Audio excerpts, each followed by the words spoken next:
Ooh, what's happening, guys? Test 1, 2. You guys can hear the mic good. What's up? I am, of course, we're just diving right into things, folks. I am, of course, your host of Pro Wrestle Times podcast and Pro Wrestle Times live show, and the host of Pro Wrestle Clips and all of that. So you already know that's why you're here. I am your boy, Phil Marks. I will give myself a yeah. Yeah. And this is the first ever PWT run-in. Now, you might be asking yourself, JD, you might be asking yourself, oh, come on now, Phil, what's a PWT run-in? Well, let me tell you, Conrad. A PWT run-in is a new thing I'm doing. I told you guys I'm going to pop on live just randomly and stuff, and that's what a run-in is. There's I'll explain it now as people sort of file in, you know what I mean? So a PWT run-in is the closest thing to like a PWT members only show that isn't a members only show. You guys can ask me stuff. I'm going to talk to chat. One run-in might be like the very first one here. There's an AEW mole. Legit. This is legit too. This is the most legit stream. I should have saved this for the live show when there's hundreds of you watching, but I figured, we'll cover it on the run-in. You guys can share this around because it's insane. Okay, but there's an AEW mole like leaking everything, literally leaking everything and all their plans, and it is hilarious. We're going to talk about that. But what is a PWT run-in, Phil? It is basically just when I want to run in and I'm going to talk about one topic, or maybe I just want to hop on and play games with you guys, or maybe I want to just read the chat for a bit publicly. So this is essentially a PWT member show for the members. You guys know what those are like, right? We typically do like one kind of major topic, and then I just shoot the crap with you guys for a bit. The run-ins will be more like, unless I do a straight up like, oh, we're going to do an AMA run-in, you know, where I'm just chopping it up with the chat. Unless I like let you guys know that that's what we're doing, it'll be more like whatever the topic is at hand as well, or just whatever I'm feeling. That's the whole thing, right? And there's no set day, there's no set time. And also, this is live on both channels, Pro Wrestle Times and Pro Wrestle Clips. All of the live shows are too, but you guys know what I do, where I go live on Clips and then I put the replay out on Pro Wrestle Times channel. The run-ins are just live on both. So consider becoming a member as well. That's a great way to support. I just dropped a new Patreon video today too. I got to do some plugs, guys, and then we're going to get into the stuff.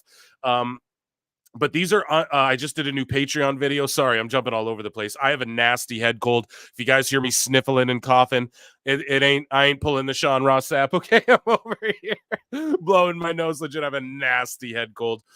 This is day 3, and it's got worse each day. So I was like hoping I was going to do this yesterday, but I was hoping I'd feel better, you know, before I did it. But no, I feel worse. So I'm like, okay, if tomorrow's worse, that I got to get it done now because I got another live show to do tomorrow. Anyways, though, I did a new Patreon video with Alt Jake. We react to Botchamania 7. So go and check that out.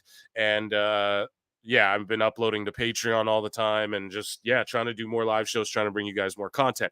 Now, with that being said, this is unlike PWT live show. I'm not going to sit here for 3 hours. Of course, I'm going to...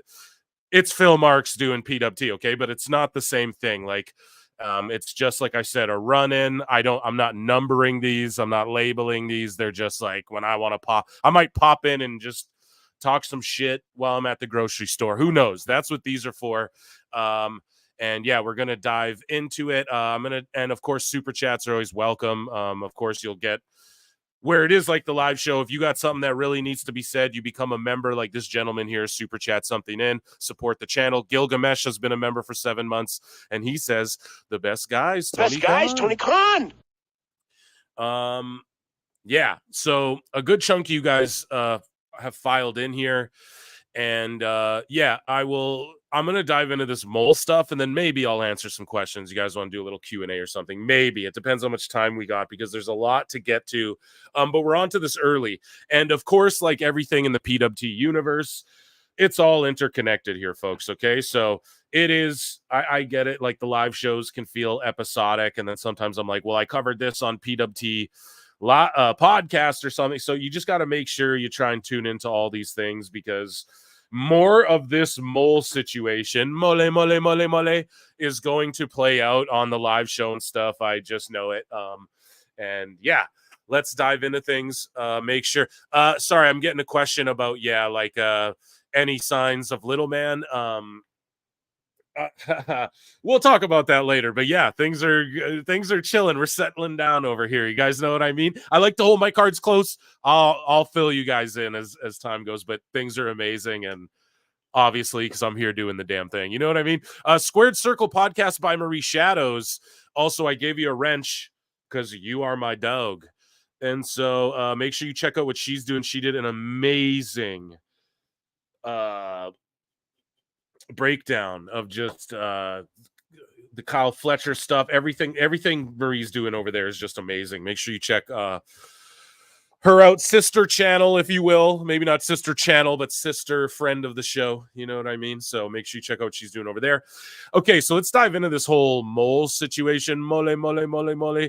Yeah, so this is awesome because I got so this show, as I said at the top, it's going to be going live on both channels. So over at Pro Wrestle Times as well on that channel, it's going live too. Run the likes up on both channels, please.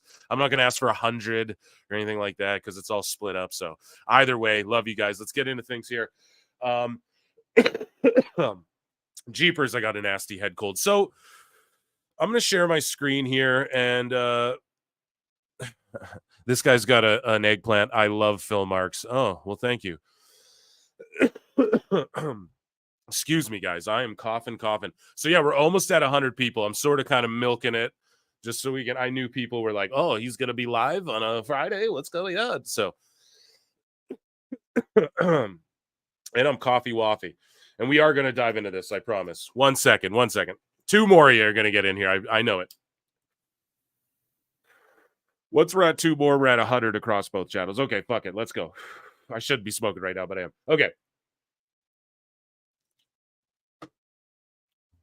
And of course, you got to have a Red Bull and a soda water when you're talking AEW. So, this was brought to my attention. The best guys, Tony Khan. This account called at AEW Mole. And they have like only 84 followers. They say they're from Jacksonville, Florida. They joined just this month, just the other week, actually. Followed me back instantly when I followed them. And then I DM'd them to no answer, which is okay because this is developing. But basically, the other night, I started scrolling through and because listen, guys, I get DM'd all type of weird shit. I get DM'd quote unquote leaks. I get DM'd people trying to expose other IWC people and stuff, guys. It's the funniest stuff. I take it all with a grain of salt. I don't even read a lot of it. I don't even open some of the DMs sometimes because I'm like, God damn, I know it's going to be, it's just, I don't know. So I've had, there's been other accounts like that Don Stevens account where, you know, they were taking pictures from catering and WWE and trashing AEW and all that. I don't even know where they went, really, but I think that account sort of was proven to kind of be like all they're doing is saying, oh, I work in WWE and stuff. And that account was sort of proven to kind of be like not accurate or maybe not real, or I haven't seen them online in a long time either. So I don't know if they're just not in my feed or what, but I don't know if that Don Stevens account is like has been banned or someone needs to update me on that. You know what I mean? But that didn't really lead to anything, right? And so, yeah, sorry, I have the worst head cold. No sap over here, guys. I quit doing that stuff in my 20s, okay? But yeah, so I'm sorry. If you guys hear me blowing I apologize. I'm going to try and mute myself. I am disgusting right now. Anyways, so I scrolled down 29 minutes ago. This guy's tweeting stuff out. So we're going to go all the way down to the beginning, and he posted on October 17th, mole, and just not getting a lot of traction. I don't even think you can quote tweet his stuff. And he made his account locked, privated, after some people, I guess, had reached out to him and were like, listen, you know, they're like, you should maybe private your account because Like, you're gonna get backfire or you know, like, trust me, these weirdos out here, like, if you're really in the biz, you probably know, but basically the description of their account is, oh, excuse me, backstage informant for All Elite Wrestling. Pardon me, guys. I am like trying to hold sneezes back and stuff. In an attempt to keep my sanity, I'll be leaking the stuff they don't want you to know. So, backstage informant for AEW, in an attempt to keep my sanity, I'll be leaking the stuff they don't want you to know. Well, I want to know everything they don't want me to know there, mole. Moly, moly, moly. So we might have found something insane here. You guys can go follow this if you want. It is protected, and he probably won't follow everyone back. But I wouldn't bring this to the show and base the whole first PWT run-in on this if I didn't know for sure that this was like pretty legit. I'm going to tell you how I know, because I sat here and I cross-referenced shit and I went back and I looked, not even went, you don't have to go that far back. He's saying what's happening. Like, all I'm saying is I laid up very late one night there scrolling Twitter and doing little Wikipedias and cage match searches and going, he's 100%. This isn't like, oh, he's throwing shit at the wall and if something sticks, it works. No, this guy is absolutely telling everyone what's happening and what their plans are and what their plans are going to be. So we're going to read his whole entire Twitter feed. These run-in shows, guys, I said at the top, if you're just getting in here now, I said at the top, they're not like the live show. They're not like the podcast, really. This might be an hour. This might be 30 minutes. I don't know. But we're going to read his whole feed front to back. And we're going to call out what was wrong, what was right, and what was right. Oh, boy. It's one of those Fridays, huh? What was right? I swear I'm not drinking. Other than soda water. It's so great. I have myself a lime spring water. Lemon, actually. I can't read either. Can't speak or read. But qualifications to work here at PWT. You can't speak and you can't read. Haha. But yeah, we're going to read this whole thing, and then we're going to discern whether or not, like, this guy's legit or not. He's legit. So moly, moly, moly. So this guy on October 17, he goes, collision winners: Ricochet, Fletcher, LFI, Claudio, Pac, Yuta. He is right about all that. He tweets this out. He says, the whole Hurt Syndicate storyline is a break from the norm. The idea is for it to be booked by black talent, featuring exclusively black talent. Think about the show. Who is MVP given his card to, chat? Monet, The Acclaimed, Private Party, Leo Rush, Ricochet, all the black dudes and ladies. So for AEW to have lots of representation similar to NXT. And what have I told you guys? Now, I know I'm popping already. We're 2 tweets in. You guys are like, I'm not convinced. Trust me, you're going to be like, oh, okay, he's just telling us everything that's going on. So all I'm saying, though, is what I tell you guys, okay? The initiative from Meltzer and these guys is to bury NXT, right? Meanwhile, we're all saying it like AEW needs to look at NXT for like the future of wrestling, bro. It's like the most diverse, like progressive group, if you want to call it that, and it's firing on all cylinders. You know, you need to look to that, and so that's why the sheets are going to bury NXT, but Khan and them are going to try and take that essence, which they should. Future plans to feud with Moxley and the BCC alongside Swerve. And that's what I've been telling y'all too. Look, it's going to end up being the Hurt Syndicate taking on the BCC, like, in the end. But I'm sitting here trying to figure in my head, because I can't even Tony Khan book it in my head, right? Usually Phil can pick up on what TK's doing. I can't. I'm like, what is he doing with the Swerve thing? Like, there's no way Swerve just joins the Hurt Syndicate as like, I'm in their group, but they're kind of feuding. What is he doing? So they're going to feud, and then Swerve's going to team up with them. Now, all of this could change course if AEW's smart. And this does mean Tony has some long-term booking in mind, which I think when that story came out, it's kind of obvious he did. This whole BCC the whole thing they're doing on TV clearly has some sort of long-term plan, whether it's 3 months, 6 months, 12 months, 10 years, I don't know. But there is clearly Tony's made a little bit of a pivot here. And also, it should be said that well, let's move along here because there's lots to get to. Anyways, so Mole says, obviously Omega was involved in the Elite promo on Dynamite. He even suggested certain lines. The plan is for he and Ibushi to feud with the Young Bucks and a singles feud with Perry and then Okada. So, okay, we know Okada Kenny's happening for sure because if you're watching the show, he's talking shit, and we know Tony wanted that match for what was it? Not Wrestle Dream. All In is the one, right? And so Jack Perry, though, versus Kenny makes sense because Perry was involved in booping him in the stomach there when upon his one return there.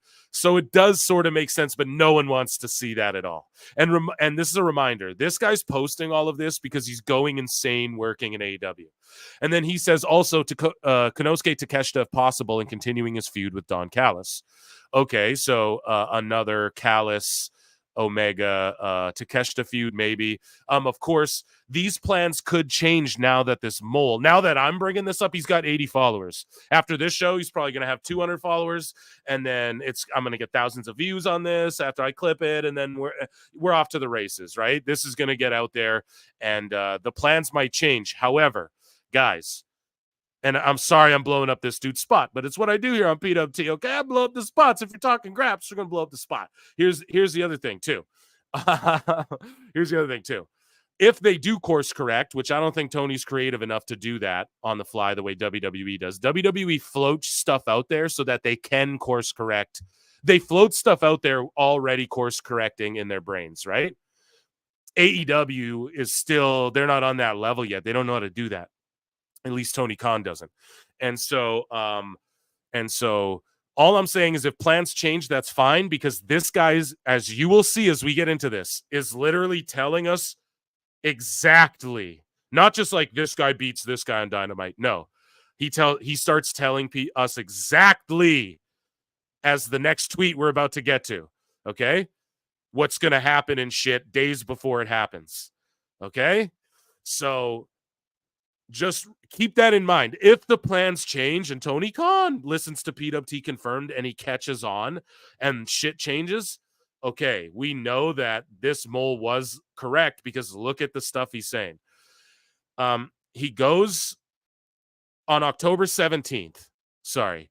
What day was October 17th, guys? Was that do I got to pull up a fucking Phil Marks calendar here? This was on a Thursday. And then a week later, he said this on Thursday about a week ago. F with us, and then we tweaking ho. Sorry, guys, I'm turned. He said this a week ago before it happened. Finish for the ROH ladder war between Mark Briscoe and Chris Jericho is Jericho on Big Bill's shoulders to become the new world champion. Plans to work with Samoa Joe after. Guys, who did Chris Jericho run through a wall? Samoa Joe. Chris Jericho was on Big Bill's shoulders and won the goddamn ROH world title. This guy got 260 views on it. This was a week before it happened.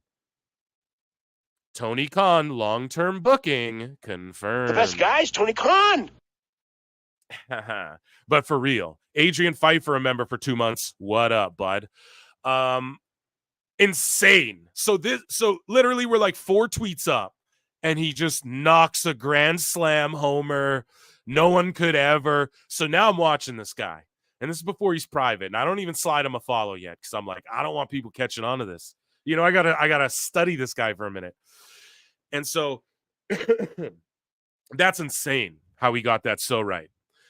So he goes, now we're just going to start reading shit, and let's just all assume he's right about it all. Okay, guys? Okay. So we go, excuse me, on to the next day. AEW Mole just says he just heard from the grapevine WWE are really interested in putting Maya Lesnar through NXT. Okay.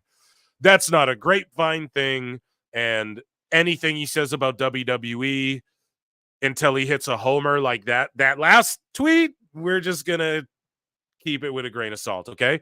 So Mole says original plan for Wrestle Dream was a three-way between Danielson, Allen, and Swerve, since all three guys were from Washington, then changed to Darby versus Bryan, but they felt the crowd might not know who to cheer for or turn on Allen, so went babyface versus heel for Moxley for heat. What did Dave Dummy Meltzer start talking about today, guys, which I'm going to cover on the live show tomorrow? He starts talking about, he's pretty much repeating what this guy's saying now a week later. Okay? A week later, Dave's saying what this guy said in this tweet. Remember this for tomorrow's live show. Okay? Craziness. So this guy tweets himself and goes, posted before we taped in Stockton, Cali. So on the 17th, where he posted the Collision results or whatever, this was before they taped it. And now he's putting himself over like Phil Marks. He goes, Hobb won a squash match. Statlander beat Cameron.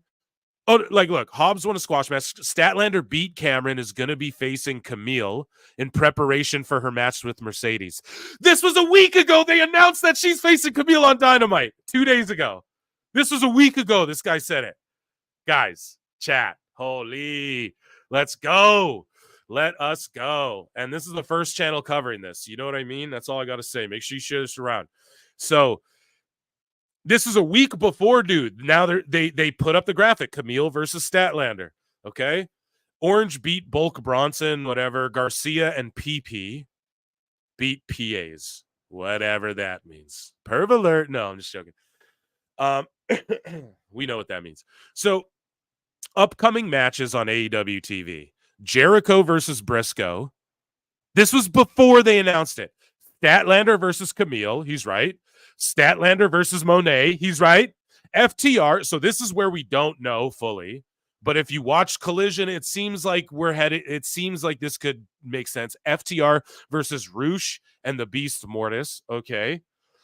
Ricochet versus Takeshita. Now, who knows if that's happening? I saw Ricochet's opponents that were posted. I don't think one of them's Takeshita yet, but maybe he means for the pay-per-view, because clearly whoever this is knows about like the what's going to happen in a week or two. Knows what's going to happen at the pay-per-views, right? Whoever this is clearly has like a whatever Tony's long-term chart is. Ask Mark Maron. I started here, then I flipped it backwards, then I flipped it back the other way. Then I folded it in half and made origami. You want to see? Yeah, to figure out the booking. It's like one of those cootie catchers. First, pick a number, okay? Then I'll pick a color, and then flip it up and find your opponent. It's great. Shit. Okay, so he's right about all this stuff, basically. Garcia versus Perry Pack. We know that's coming probably, right? Because even that Mark, who was fantasy booking on the last live show, he's like, and then finally Garcia will finally win that TNT title, man. So he'll be the guy to like beat Jack Perry, which is the cringiest thing I've ever said out of my lips. Ford versus Hayter, okay. And then the Bucks versus Private Party 2. Like in this iteration, because they've already had a few matches, but either way, it all checks out because they're trying to build Garcia and Private Party up to take on Perry and the Bucks. We already seen the 6-man, and so technically, this guy was right because a week before the 6-man happened, like a 6-man happened with Garcia and the Bucks versus Perry and Party, and people wanted Party to drop the belts to Bucks. The Bucks to drop the belts to Party. So obviously that's what's going to happen. Perry's going to drop to Garcia. Buck's going to drop to Party. If and when this plays out, this guy's a fucking genius. And it's obvious because of the bombs this guy's dropping, right? Jamie Hayter beat Brooke Havoc too, whatever. So anyways, Okada beat Kyle. They wanted it to go really close to the time limit. Brian Cage and Lance Archer beat Cruz and Cartwheel. Anna Jay beat Mariah May in a title eliminator. Why the fuck would you beat your champion with Anna Jay? Jamie Hayter beat Brooke Havoc. So heat on Hayter for comments in a recent interview. Not over the moon with her booking since she's been back. Don't blame her. Guys, listen. What comments did she make in an interview? She said, you're a fool if you don't listen to CM Punk. Who doesn't listen to CM Punk? The best guy is Tony Khan. And the Young Bucks and all these guys. What did I title the video? What did I tweet out and stuff? And I think I did a video on this. I titled it, Jamie Hayter thinks Tony Khan called Tony Khan and them fools. That's who she called fools, right? That's who doesn't want to listen to Punk, right? So check it out. The Mole saying there's heat on her for comments in a recent interview. She's not over the moon with her booking since she's been back. Don't blame her. Again, what has your boy Phil pointed out? They bring Hayter back. She loses. Okay, fine. She just came back after like 2 years. It's all good, right? Lose the title. So then, all of a sudden, she's put in a Saraya Rules match where she's being slammed through fucking Hot Wheels and tables after she was just out for like a year or two, right? Okay, so she's being put through tables, Hot Wheels, all this shit. I think she gets the win, whatever. But then what happens? Britt Baker's sick, can't come to work. They, instead of just finding Willow a new opponent, Tony Khan books 3 former world champions in a fatal 4-way, Jamie Hayter being one of them. They all lose and job to Willow so that Willow can go and job to fucking Mariah May. I chronicle this, man.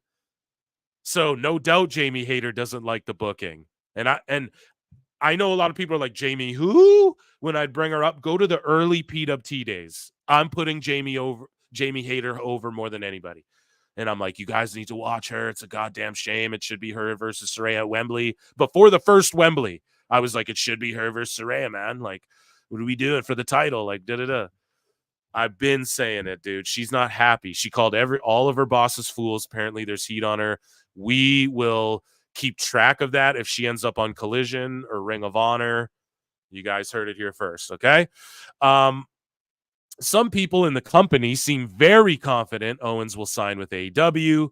Grapevine says the storyline they've got in place to write him off WWE TV could actually play into his debut for AEW. Do we trust that, chat? I don't know if we trust that. However,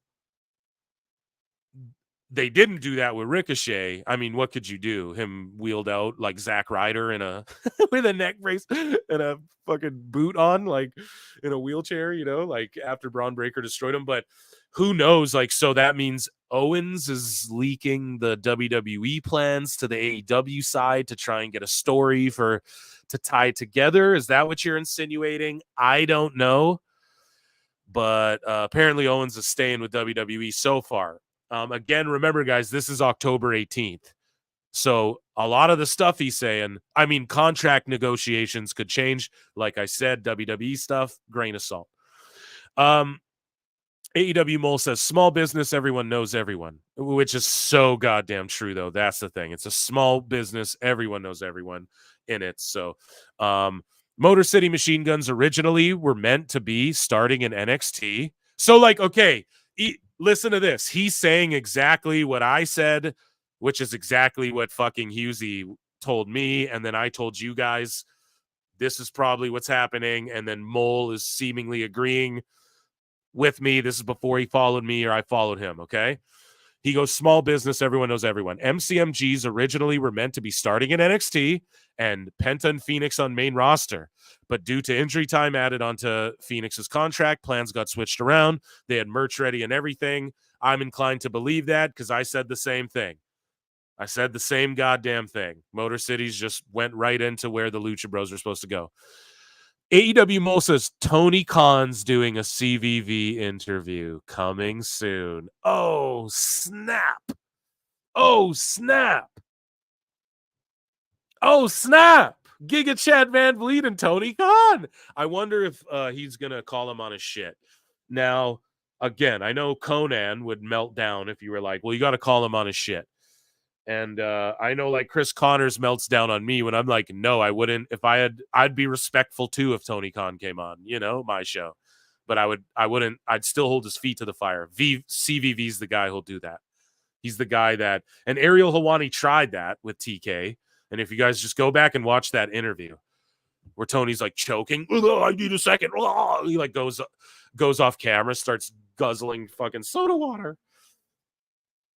So, yeah, I don't know, man. It's hard to press these dudes. I get it. Or people might think they are, or people might think um they are unable to press these people is what I'm trying to say, but I'm very sick and foggy in the head. But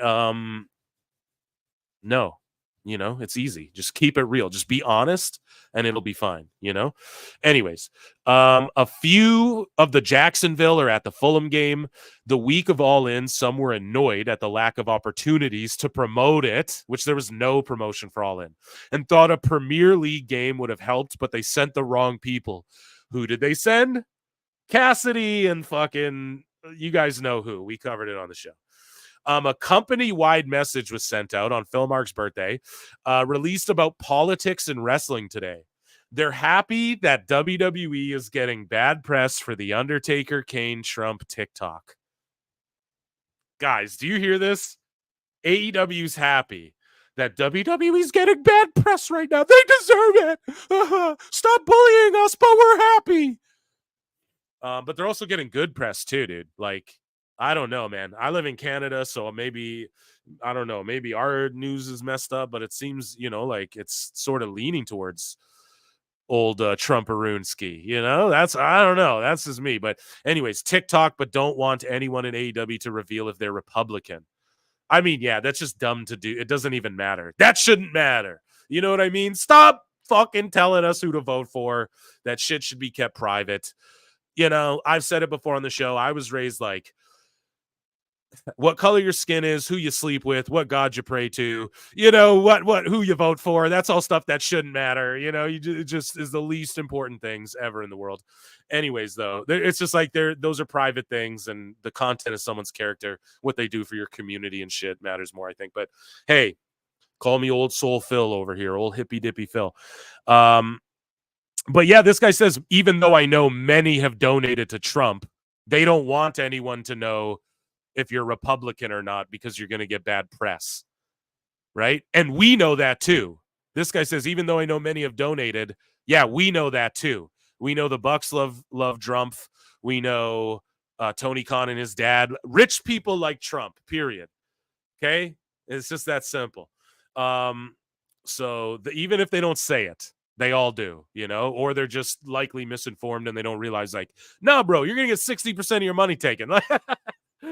You know what I mean? We're just saying the Democrats trying to take a lot of money. They do in Canada. We get taxed up the ass. We get health care. It's not all it's hyped up to be. But I don't know if I'd prefer just free market. I don't know because I've lived in Canada my whole life, right? So anyways, though, AEW Mole says, even talk of possibly beating heel teams to show they're on an island unto themselves. Oh, sorry, I'm skipping. So the plan for the BCC is basically to go through all the babyface teams, with each week it getting more difficult.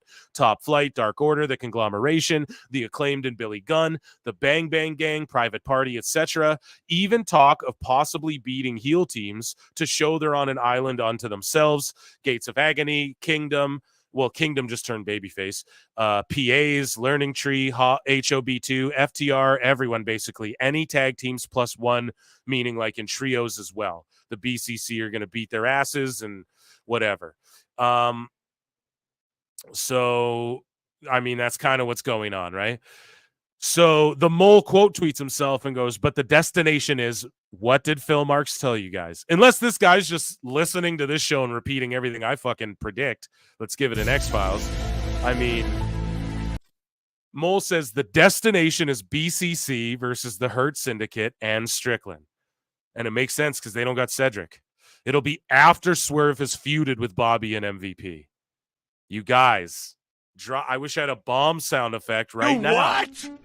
Because think about it, and that's what I said too. Tony's not smart enough. It's gonna be they run. So listen to their plans, according to this guy.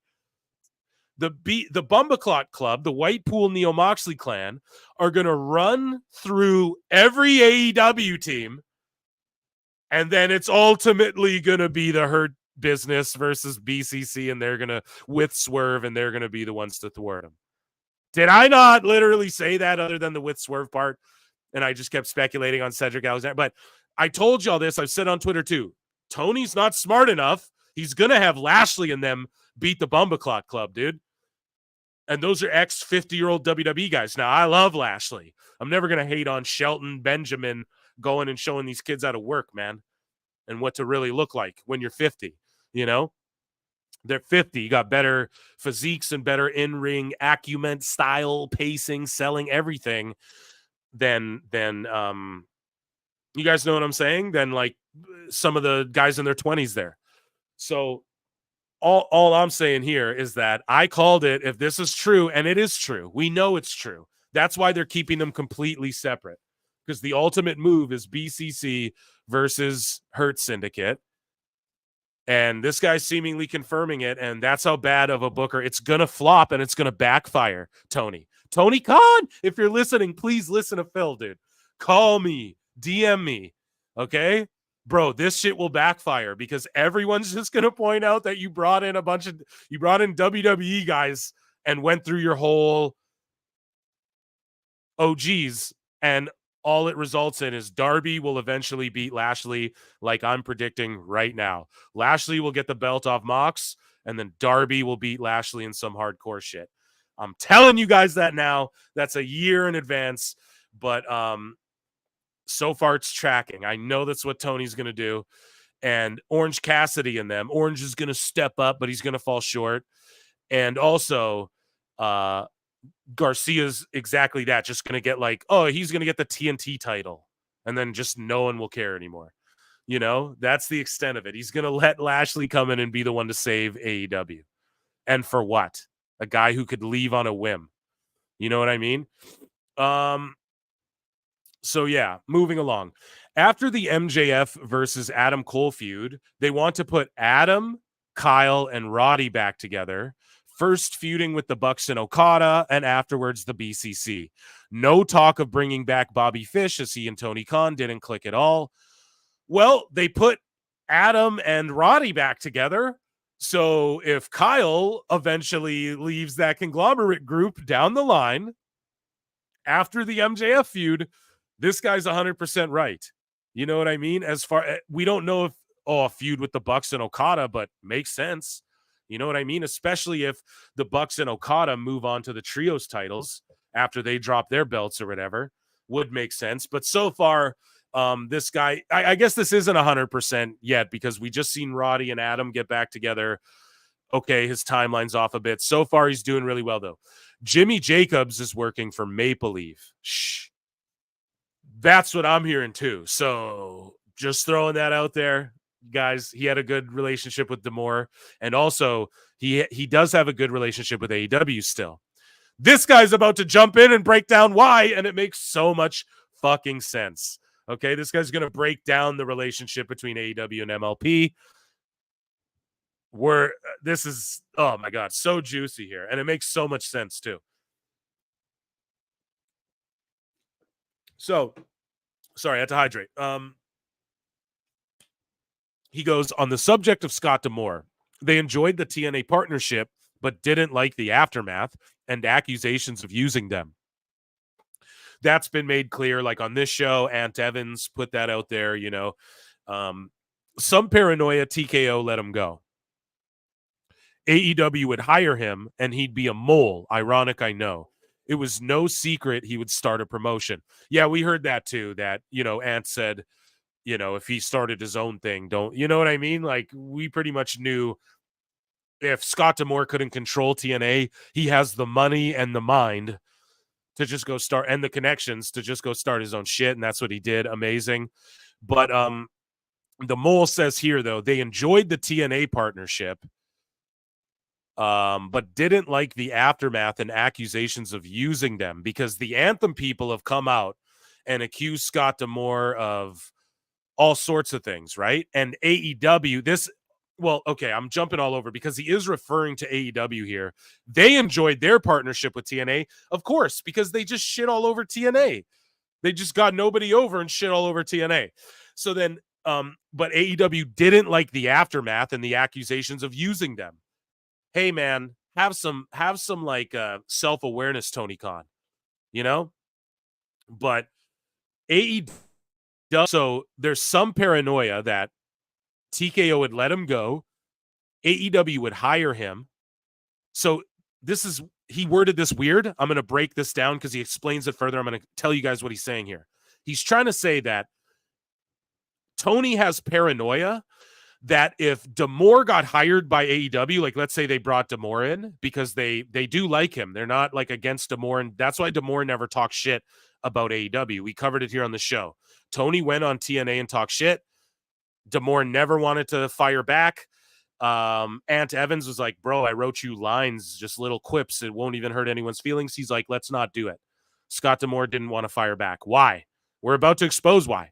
And not only that, we're about to expose Tony's paranoia and his unwillingness to let go of the creative role and all of that, which is why this company will never succeed. Anyways, so what the mole's saying here is that if D'Amore was brought into AEW, he'd be a mole for TKO Endeavor, because remember, Endeavor has their hands in Anthem and TNA and all of that right now. And also, it was no secret he'd start a promotion. So let's go on. The mole goes on to say, also, Tony didn't want anyone within the company who the fans would want to be booking instead of him. Let's read that again. This is what I'm getting to right here, okay? Tony doesn't want anyone within the company who the fans would want to be booking instead of him. So think about it. D'Amore comes in, everyone would be like, dude, you should let him book. You should let him book. That's why the Shane McMahon stuff is all bullshit. It's all bullshit. Because what's Shane going to do other than be a talent? Okay, why would Shane even want to be a talent? Like, he doesn't need the money. Obviously, he has this creative nerve he needs to flex and all of that. You'll find that, like, why does Tom Hardy keep making movies with his millions? Because, like, artists, they have this void, artists and entertainers. I have it too. It's like this void in your soul. Dave Chappelle explains it the best. You can't fill it with anything but like doing your art or like your expression or your entertaining, it's this weird thing. And I totally have that too. And it's real, and that's why they keep doing it. So I'm not saying like, why would Shane McMahon want to perform and entertain? It's not that though. It's like, what I'm saying is why he could just go do that in WWE. There's no way they wouldn't have, like, I'm not saying Triple H would let him go in and win the Rumble and all this stuff, like he's saying, but loyalty is a big thing to Shane. And I just think his father's creation, he just would not do that. He like still in that Vince doc sounds kind of mad at Hulk Hogan for like going to WCW and shit. I just don't think Shane would do that. I think it's all bullshit because the only thing he could come in there and people are like, yeah, bring him in to help with creative or whatever. Tony doesn't want that. Tony doesn't want Jeff Jarrett helping with creative and booking. Tony doesn't want CM Punk helping with creative and booking Collision. That's why Jack Perry's doing that shit over at Collision. You know what I mean? He doesn't want he just wants to book this and it's his dream pet project. It's a vanity project, confirmed, We've all known this, but it's just, yeah, this guy pretty much lets us know. Like, if this guy's telling the truth, and I'm inclined to believe he is, okay? So anyways, though, Tony doesn't want anyone within the company who fans would want to be booking instead of him. He doesn't want to lose creative power, even if the shows get better, because this is his dream. He thought if Scott joins, fans would rally and demand a change. Well, why don't you let Scott D'Amore book? We all would say it. Tony, this show sucks. Fucking D'Amore got TNA on fire. Let him book and see what happens and see if it's not better. Tony can't let that happen because if it happens, it will make him look dumb. It'll hurt his feelings. He can't be like, this is great about everything. We already know. What have I pointed out since day one in the show? Why is Athena buried in Ring of Honor? Because she got over on her own. Anyone who gets over on their own in AEW, Tony banishes them to the goddamn Shadow Realm. Okay? Mark A. Hicks 2, member for 7 months. Shouts you out, buddy. Nax1 SDK. What's up, Phil? We out here cooking up fire designs for you. Meanwhile, Tony Khan is cooking up E. coli burgers for the sickos. Yeah, for $5. Thank you. This is great.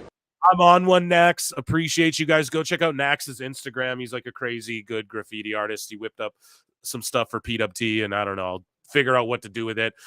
Anyways, thank you so much for the super chat. I'm rolling. I got to get this off though. Okay. So, and super chats are welcome. I appreciate that. I'll read more in a bit. Anyways, though, on the subject of Scott D'Amore, oh yeah, we already read that. And so, yeah, the fans would rally and be like, Scott, you book this shit. Tony can't have that because then it means he failed. It means that he's not as good as he thinks he is, you know? He doesn't want to just be a guy who sits back and let that. This is the thing. He doesn't love wrestling the way I love wrestling. Like that's the problem. He doesn't love pro wrestling. He does love it, but how do I explain this? It's like he doesn't, they say like if you love someone, let it go. Okay. Or something, let it go type shit, right? He doesn't love wrestling and to let it go. He loves it in like the abusive way. Like, no, I do. Like, I'm sure a guy who like beats his wife probably loves her.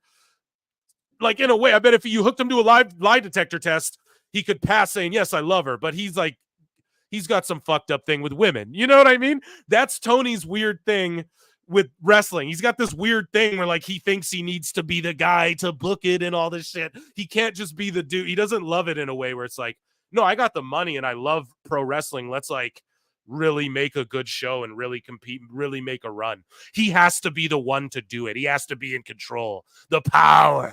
He's Tony McCon. Yeah, the power. It was me, Austin, all along. Yeah. Except for Tony, the difference between Tony and Vince is that Vince would do anything he asked any wrestler to do. Tony would not do anything he asked any. You know what I mean? He wouldn't do half this shit. He wouldn't jump through a pane of a glass pane window or whatever. You guys get what I'm saying? A pane of glass. How do I word this? Dummy, yeah. So, anyways, dude, it's pretty gross. And it seems like that's the truth, though. Like, I know this is purely speculative. I know that this guy could be wrong. I think he's right, but it makes so much sense. So, and then this guy goes, oh, and this is what made me follow him on my birthday. And I commented to him and I was like, no, bro, I'm reading everything you're doing. DM me. He never DM'd me, but he followed back. So I know that I get this guy's got to hold his cards close as well. Even though he's spilling all the beans, he's got to hold those aces close. I get it. But he goes, oh, fuck it. Nobody reads these anyways. Maple Leaf Pro Wrestling is partly funded by Tony Khan and AEW. It's the same type of deal ECW had with Vince McMahon. All under the table. They'll send the talent there for extra dates, and anyone gets over. If anyone gets over, AEW has first dibs. So if, Scott D'Amore builds some star, someone starts blowing up at Maple Leaf, AEW's got first dibs over WWE or whatever, and they'll slowly slide them some money on the low key. Now, I don't know. I believe this because Tony's just throwing money around, and look at all the AEW people who went to work for Maple Leaf. And then the people who were in TNA who went to work for Maple Leaf and shit, they had to quit the company. Cough, cough, Giselle Shaw, cough, cough. You guys know what I'm saying? So this is all adding up. Like, this guy's not just throwing shit at the wall and hoping some sticks. Like, it's all making sense, 1 and 1 is making 2 as far as this account's concerned with their logic. Everything they're saying, okay? So, and this makes a lot of sense. Look at all the AEW guys who went and did the Maple Leaf show. D'Amore won't trash Tony Khan. Obviously, I'm pointing it out. This guy doesn't point it out like, oh, look at the TNA people had to quit. I'm pointing it out because we cover it here on the show. And yeah, it's like an ECW deal with Vince. Makes sense. And also, if I'm WWE, I'm just I'm not. They already are. WWE's already doing that with TNA, right? So it makes sense that D'Amore, who has insight on that, like he was a part of the beginnings of WWE starting to work with TNA, right? I know Anthem likes to take all the credit for that. I may have said Endeavor earlier, pardon me. I know Anthem likes to take all the credit for that, but Scott put that shit in motion, right? And so he knows all about like how Jordan Grace, when her TNA deals up, WWE has first dibs. Same with Joe Hendry. That's how this stuff works, right? Joe Hendry can use the Performance Center every day of the week if he wants. and he gets to go do his own shit, work with TNA, but WWE gets first dibs. Okay, that's all it is. So Tony Khan wisely setting something like that up with Maple Leaf Pro. I hope that he keeps his grubby ass fingers off of the product, because Maple Leaf Pro is really fun, and I was putting it over. I haven't reviewed both nights yet. I will for you guys, but it's my new promotion that I look forward to checking out their events, and AEW wrestlers being used properly. I'll never be mad at that.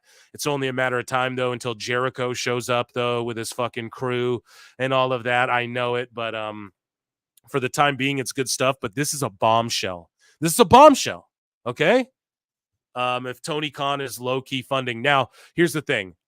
Scott D'Amore doesn't need anyone's money, okay? Anyone who knows him will tell you that man is really well off, okay? He doesn't got Tony Khan money, but he's got, like, fuck you money. You know what I mean? He could just be on a beach surfing all day if he wanted to. Instead, he loves pro wrestling. And this is what I mean about loving pro wrestling. Scott D'Amore was willing to, like, okay, let me run TNA. Okay, I'll just go home then. Like, he's like, I can do something good with wrestling. Just give me the ball and I'll run. He started his own Fed. He doesn't have to, but he's going to do good stuff. So watch Maple Leaf Pro for now. If the AEW guys come in, but look at the AEW guys they booked for MLP. It's like Takeshita and all the big bodies. You know what I mean? It's all the dudes you want to see. Hopefully Wardlow gets a run over there. Hey. But anyways, yeah, it's all under the table, and I could see Tony Khan just spending more and more and more. It's what he does. He spends goddamn money, okay? Okay, so moving along here. Current plans for Dynamite October 23. This was on the 20th, 3 days before. Garcia and Private Party beat the Bucks and Perry. So here we're going to pull it up. AEW Dynamite results. We're just going to fact check this guy's shit. Right? So we'll go to Bleacher Report and we'll scroll down to that match. Pardon me, guys. I have a nasty head cold. So Perry and the Bucks lost to Garcia and Private Party. Oh, shit. So this is 3 days before, guys. Garcia and Private Party beat the Bucks and Perry. Benjamin beats Guevara. No shit. Chris Jericho beats Mark Briscoe. And he even told us a week prior how Jericho was going to beat him. He said it a week ago. About a week ago. Where is it? We're going to pull it up. He said the guy's going to be on his shoulders. Wherever the fuck it was. He literally said it. Big Bill is going to carry Jericho up that ladder. He said it a week before. 3 days before he told us the winners of those 3 key matches. Obviously, if Tony Khan is long-term booking anything, he's going to book like the Bucks and Perry and Benjamin and all that shit, Jericho in advance. You guys know what I'm saying? So 3 days ahead of time, he knows the winners of those matches. The other random matches on the card, House of Black and all this shit, whatever, you know? He could just make that up on the day. This guy got it right.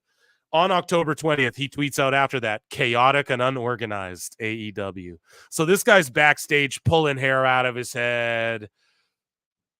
You know, he's pissed. He's like, dude, there's too much going. It's chaotic. It's unorganized. However, he was right about these 3, so I guess they're organized with that. And a week prior, he knew Big Bill was going to carry Jericho up the ladder.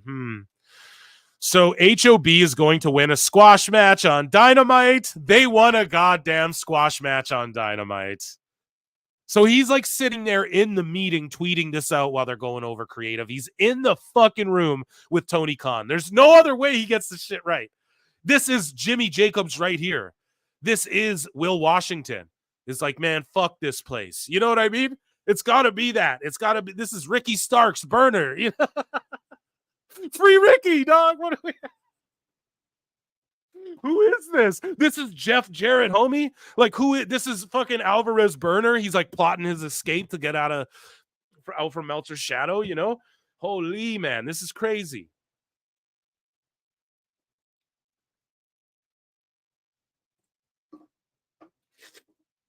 Chugging back Red Bull, blowing my nose here. There we go.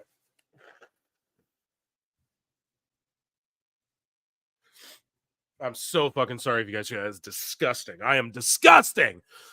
Anyways, I just got snot running. Ugh, disgusting. Yeah. That's the way I like it. Oh, man. Okay. So, Queen Aminata versus Camille, another match on Dynamite, going back and forth on the result. Right now, it's a DQ, but could change. We saw what happened. So, they're trying to build Aminata up. Yeah, we saw what happened. He's right. He called it 3 days before. He's literally saying we're going back and forth on the finish right now. Whatever. So it's like he's in the meeting, you guys. Okay, this is crazy. Whoever this is crazy. Anyways, he goes, major interest in TNA Speedball Mike Bailey. No shit. AEW management think his style is perfect and he could have some bangers with the likes of Ricochet, Ospreay, etc. They're looking for natural baby faces and he fits the bill. True. Watch this space. Watch this space. I don't know what that means. Like this Twitter space? Sure, we are, bro. We're watching. We're on the case. So the forbidden door clause about people not going to WWE straight after hasn't gone over well. It's because of Stephanie Vaquer, plain and simple. They thought they had her. She went with WWE, which was her lifelong dream, you pussies. Everyone was happy for her. Tony took it personally. Oh, you shit. Fucking Mark! The best guy's Tony Khan. Tony is a whiny little bitch. No, but like for real. He's got an ego. Oh, no, I can do this. I can run the creative. It'll be right. You know, he doesn't want anyone to even come in the company who could help him where the fans or like, how about this, Tony? Why don't you not tell anyone? Why don't you just say, no, I'm booking everything. Let Scott D'Amore book everything, take the credit. And then if people still trash it and it's not good, you go, well, that was actually, see, we tricked you. See, he's not even willing to do that. He's too scared. He's too scared of the criticism that people will be like, no, let him book. Look, he doesn't want the new, for those unaware, by the way, there's this new clause where like if New Japan people come in for Forbidden Door, have one match with an AEW guy, they can't just then turn around and sign with WWE. They have to sign this thing. Well, my whole thing is this. If Tony wants you on his AEW show bad enough and you're from New Japan, just say, I'm not signing that shit. I'm an independent contractor and I'm not signing that shit. You don't get first dibs on me. Tony, what is he going to do? He's a jellyfish, a spineless fucking algae. He's fucking plankton, bro. He's not going to, he's just going to go, oh, okay. If he wants you bad enough, he'll pay you. Or say, yeah, I'll sign this thing that I won't sign with them for the next 6 months, but I want $1 million match bonus. Just put your foot down and say that. It's not going to burn a bridge. If he wants you bad enough, he will pay the money or he'll just go, oh, okay, you can do what you want, like he does with everyone. If you're in New Japan, I'm telling you right now, do not sign that thing. If he's making you guys sign that shit, do not do it.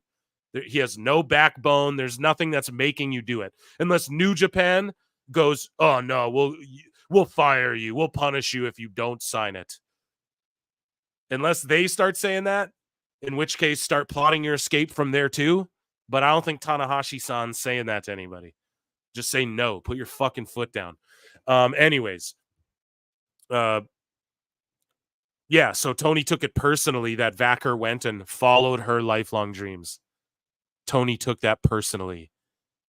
Bro, these are fucking weirdos. And that's why they attract the audience they do.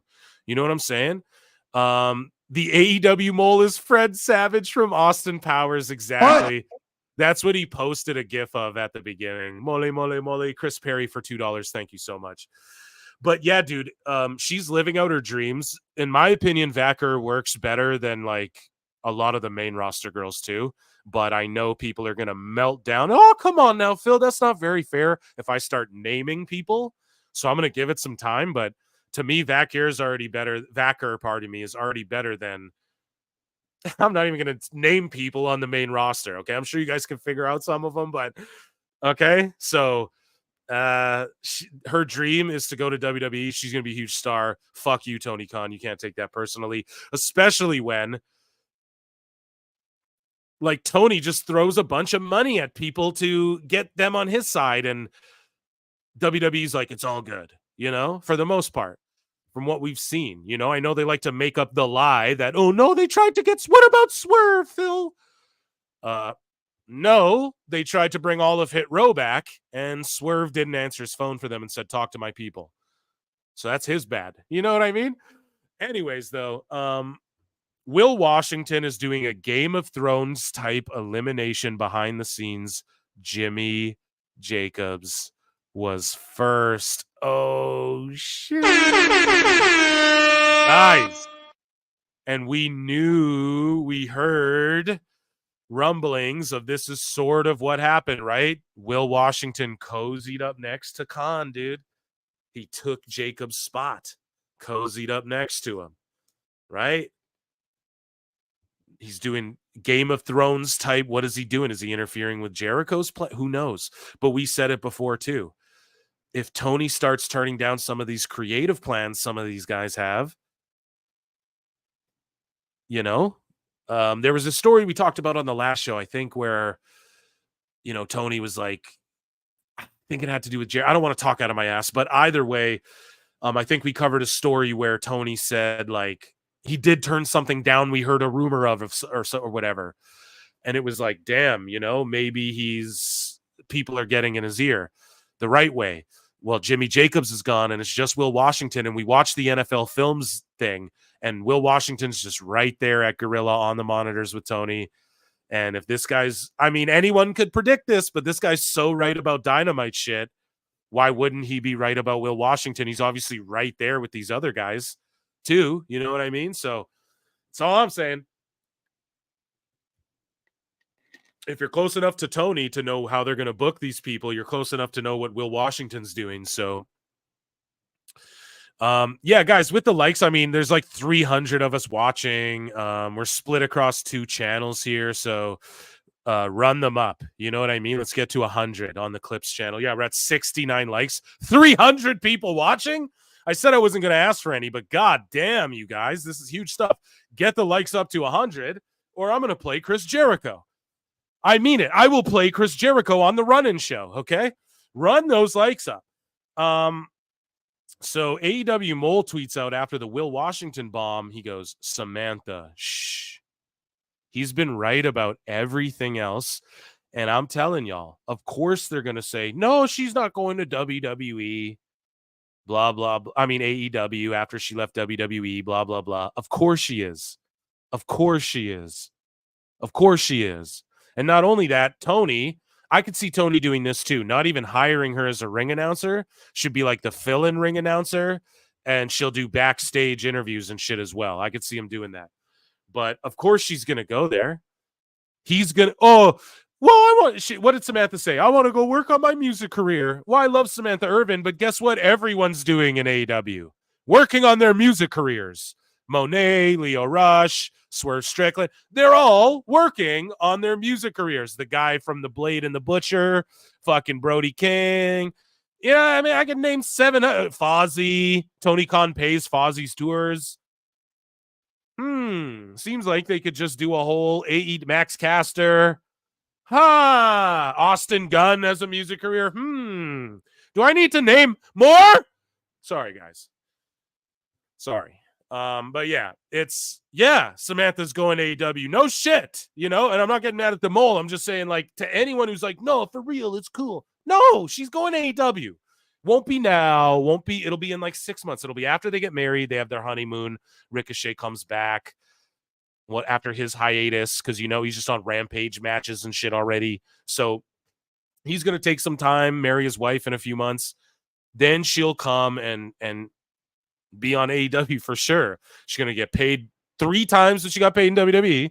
She's going to have so much time off to do all of her little music things. And that's what everyone in AEW does, is music. Okay. So yeah. That's how Tony's going to incentivize her. And that's what the story's going to be. Oh, you know, pardon me, Meltzer will come out there. Dude, voice kills my throat right now.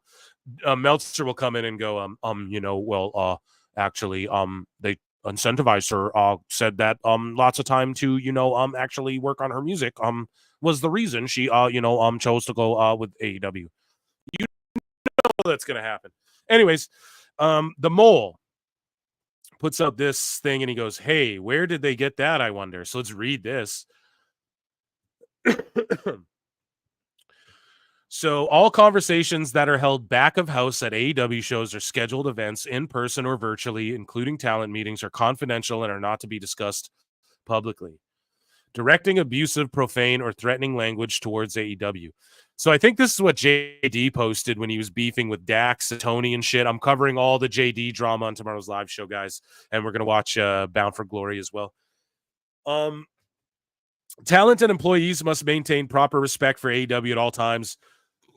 Excuse me, guys. Offenses against AEW include verbal or other non-physical abuse. This applies at all AEW event locations, including at the arena or event venue, airports, whatever. Public criticism of fellow team members, accusations or criticism of fellow team members or the organization as a whole. This is why Rick Abani and them fucked up, because he went into a Discord server and started trashing Kevin Kelly. So this goes against their own policy. That's why there's a lawsuit there for all the fucking dummies who don't understand why it makes sense that there would be a fucking lawsuit. Anyways, though, accusations or criticism of tactics, style of wrestling. So you're not allowed to critique people's style of wrestling. Dude, what a bunch of pussies. Sorry, no, I don't mean to say that. Like the staff, like the people running, like not all the wrestlers, okay? Some of you guys, but not all. The majority, y'all are cool, but I'm saying like the people higher up are really that scared of criticism and shit. This is why you guys take the L. When you're scared to touch on topics or scared to fucking take criticism and shit, people sniff it a mile away. Okay? People sniff it a mile away and it's a turnoff. Anyways, innuendos and indirect statements will also be considered prohibited.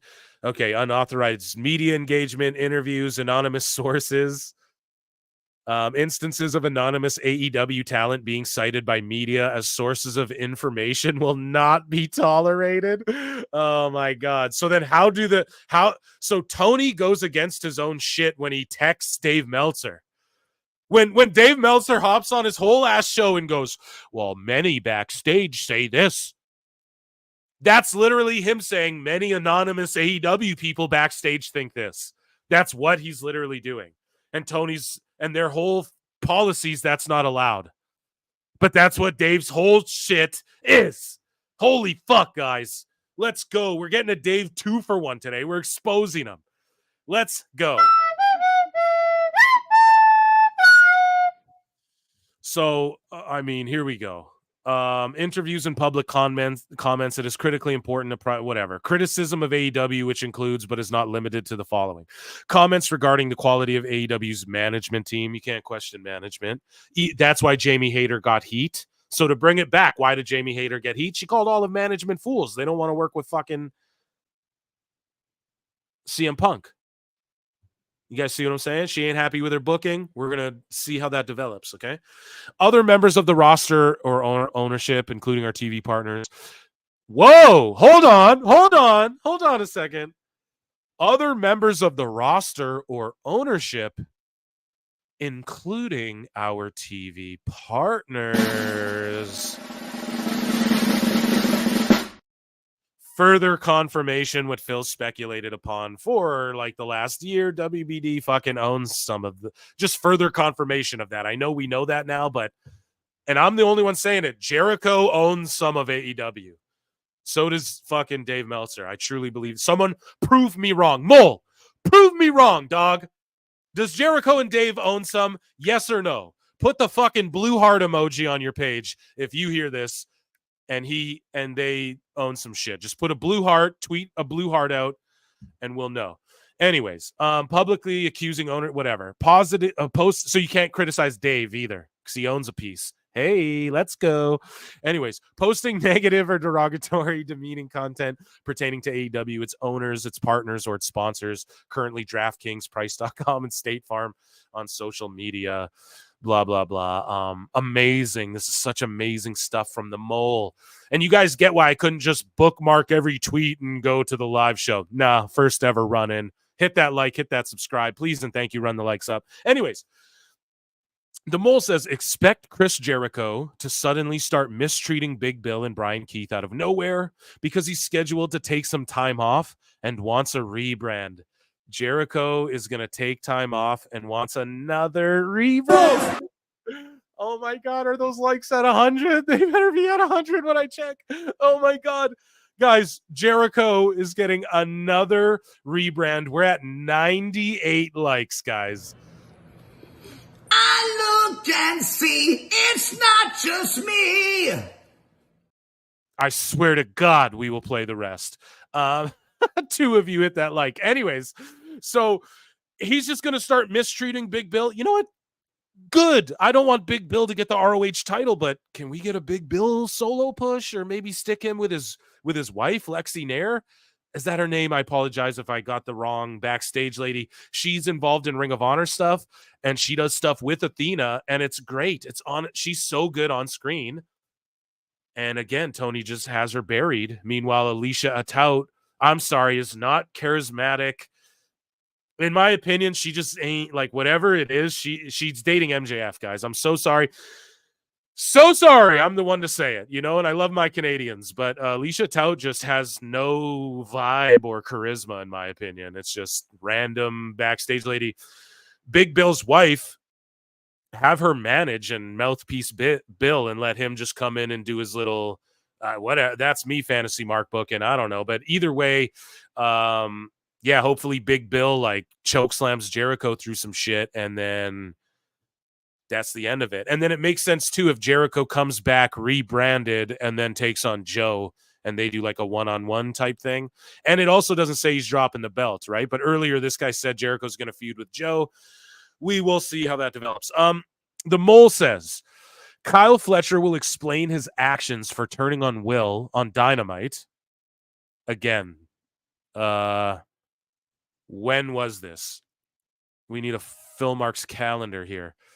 This was on the Tuesday before Dynamite. This guy said it. The day before Dynamite, he goes, Fletcher will explain his actions for turning on Will.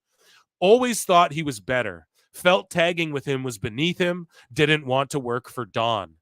Bro, that's what Fletcher said. He's going to show he's better than and give him the Tiger Driver and end his career. Bro, is this not spot on? Friend told me Nakamura is back on the road again. Let's pray. The Mole says, you better believe someone was at MLW sending feelers out for AEW.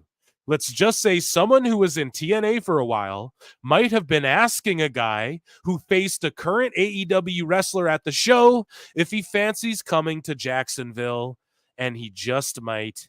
Well, that was speedy. So MLW, okay, who is in TNA for a while, it's got to be Mike Bailey. That was speedy, the speedball Mike Bailey. So this guy tweeted out before. He goes, what did he say? On the 20th, he goes, there's major interest in Mike Bailey. Then we go up. We go up here. 2 days later, he goes, Mike Bailey had a match at fucking MLW, you guys. He just did. And the Mole says that someone was there from AEW talking up getting Speedball over to Jacksonville. This is the way you do it. AEW guys can't show up to TNA, so they show up to MLW, where Mike Bailey is, because I think he's working on per dates for TNA. And I think Scott D'Amore is helping Tony Khan recruit some guys. I think is what's happening too, guys. So we love Scott D'Amore. But yeah, I think he's out there at MLW telling Speedball, hey, man, AEW wants you, buddy. And, well, that was speedy. So this guy's confirming shit, like confirming his own shit. He's calling it days before it happens. He can't be wrong. AEW must have a certain free agent. So there's a certain free agent right now that AEW in their minds must have. I don't think it's Lashley, or this guy would say they must have Lashley. Okay? But what he is saying is there's a free agent out there AEW must have. So who could it be? I don't think Megan Bain is must have for them because I think they had her. Bobby Lashley's obviously must have, but I think they have him. Like, I think this guy would stooge if they had him signed already, but I think that's pretty much happening. I think that's just a certain thing. It's certain. It might have already happened too, and it's like really low key, like just Tony and Bobby know or whatever, and like MVP obviously, and MVP is not a fucking stooge. And shout him out for trying and doing great work in Dynamite. We're not hating on the Hurt Business here, ever. But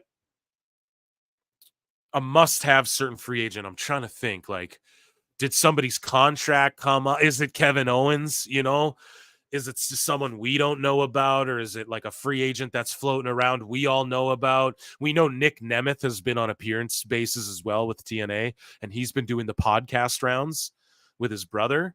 And I know Ryan Nemeth I don't know if they want to go to AEW, but maybe they consider him must have. Maybe, who knows? Who knows, man? There's so many possibilities, but there's somebody that Tony must have. So we'll see how that develops, and we'll see who that is when it happens. You know what I mean? Soda water break. Everyone, take a deep breath or hydrate right now. 1, 2, 3, everyone together now.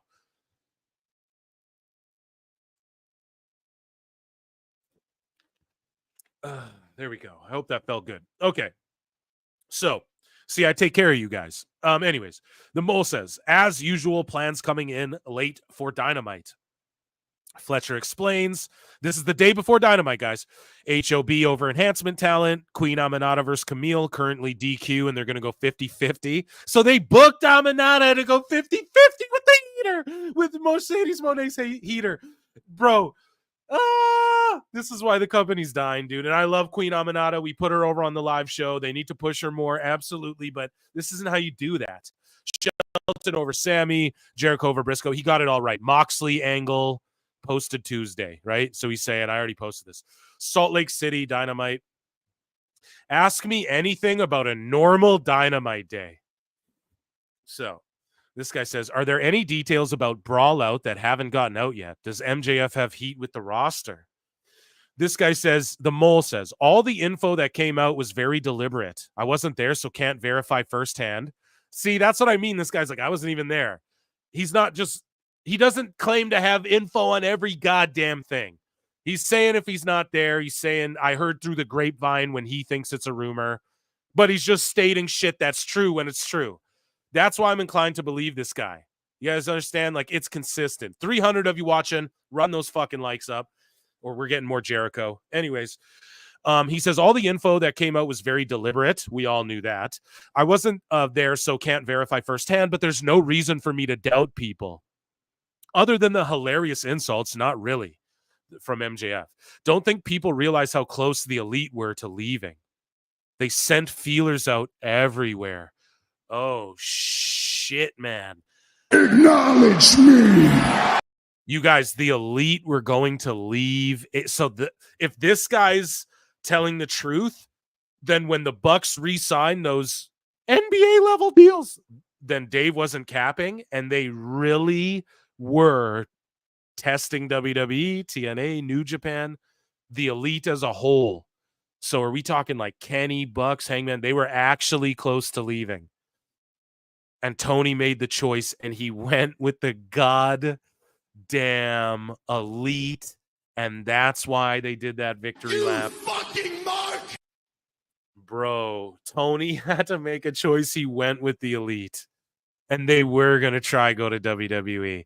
And that's why when they talk, who told you guys a year ago that Jericho and Mox tried to leave too, or were going to leave? Your boy, Phil. And we're noticing patterns here, man. The guys who go, rah, rah, AEW forever, they all tried to leave at one point. Hey, man, don't shoot the best messenger. guys, Tony Khan. Don't shoot the messenger, man. So, Jocelyn says, do you know how much truth there is to claims of the Young Bucks being Trump supporters, homophobic, etc.? Okay. I highly doubt they're homophobic. Okay. They're obviously Trump supporters. We already know that. So what a dumb question to ask. Sorry, Jocelyn, not to hate on you, but Mole goes, there's a kind of don't ask, don't tell situation with politics. Good. And I think only their good friends would know for sure. I have always wondered, though. What happened with Jimmy Jacobs? Official reason, burnout. Freshening up the creative team, actually meaning getting rid of people who didn't gel with one person. Will Washington. And then he goes on to say, it's also funny he's burnt out, but goes straight back to work for MLPW, bro.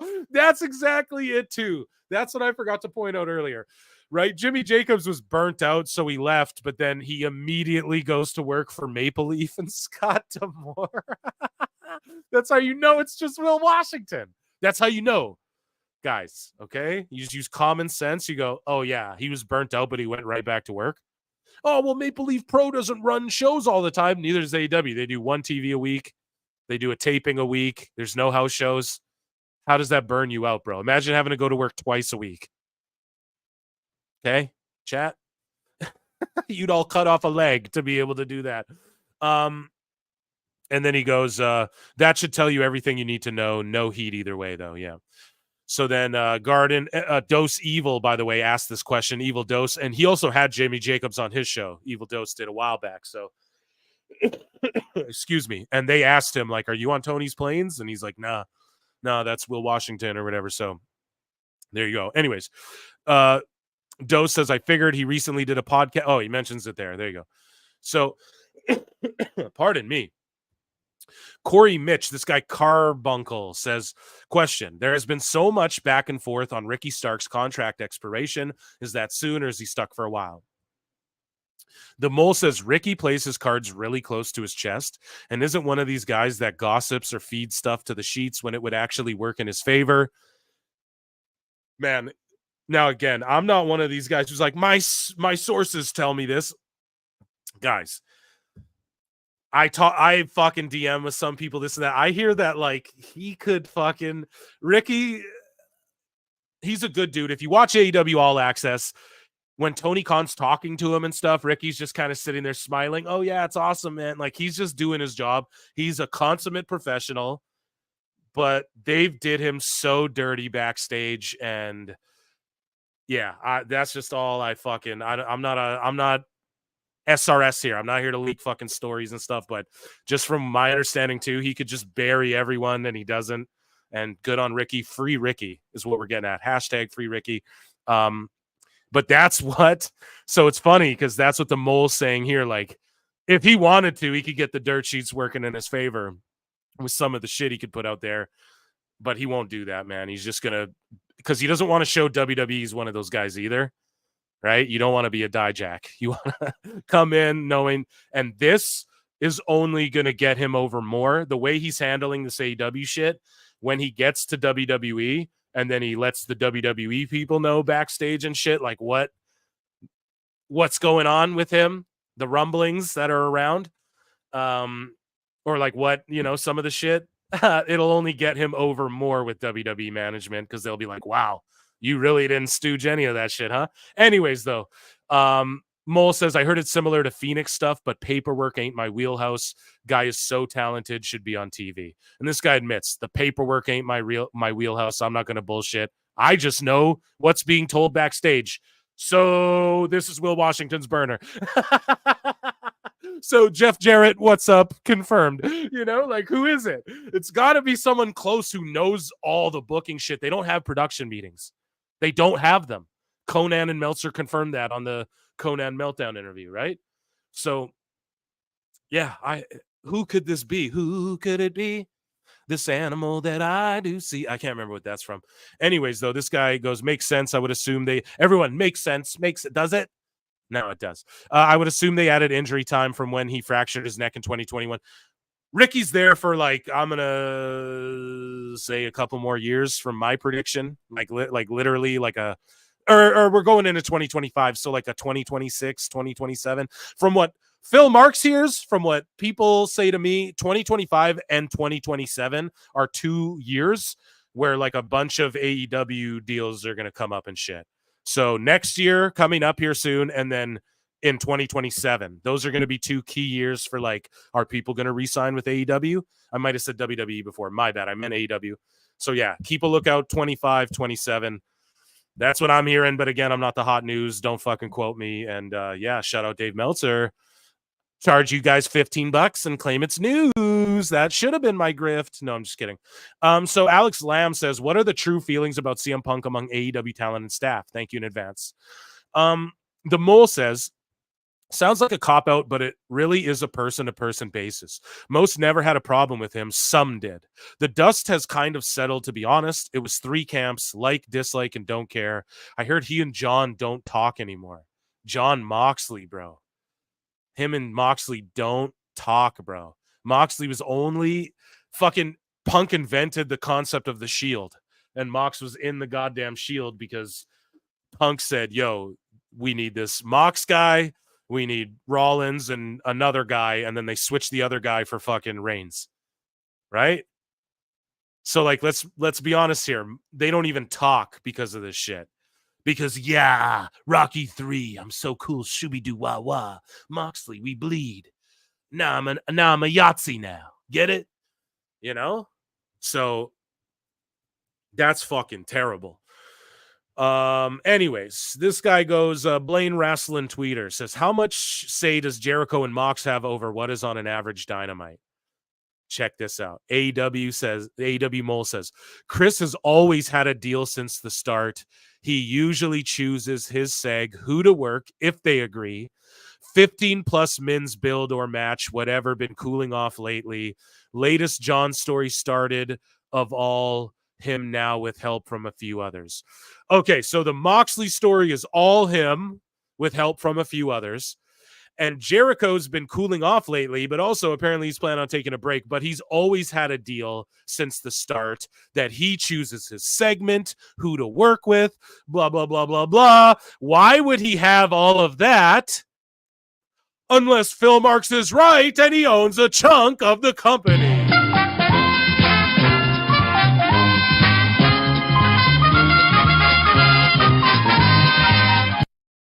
Jericho owns some of AEW, okay?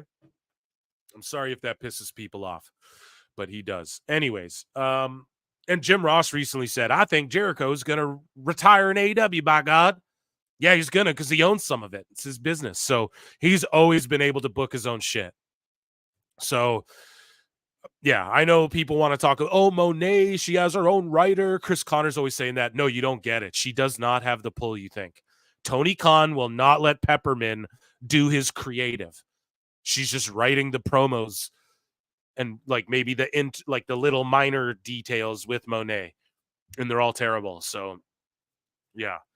Anyways, is Tony getting ready to sign? But Jericho, can do whatever truly he wants. Why? He owns some of it. That's why he calls Punk a cancer. You're a cancer, yo. You own the company. You know what I mean? Anyways, is Tony getting ready to sign Kevin Owens? Mole says yes, massively. Enough to turn his head and enter talks, but it's hard to explain without getting personal. And I know it's not news to anyone, but he wants him. Others do too. You know that the Bucks want Kevin Owens. You know there a lot of his friends are there and shit. So this guy says, I do have one more question if I can ask. Is it true about the NDAs with the wrestlers? The Mole said, if I said I can't answer that, would it answer your question? Of course there's NDAs, guys. If I also said I could have answered that question in theory until very recently, but now I'm unable to answer even the discussion of it, would you know what I mean? NDAs confirmed. This guy goes, being unable to defend yourself against accusations of being unprofessional due to these types of deals is a really shitty thing to have to put up with. That's why the morale's low in AEW. That's why people have to make AEW mole accounts. That's why people want to get the fuck out of there and the money's not worth it. Do you guys get it? Do you guys get it? Okay? You can't defend yourself, but these marks, the Bucks are directly leaking shit to the sheets, people aren't allowed to say shit. Ricky's not allowed to say what they're really doing to him. But the Bucks are. Dave can just call Tony Khan on the phone and figure out what the plans are and everything.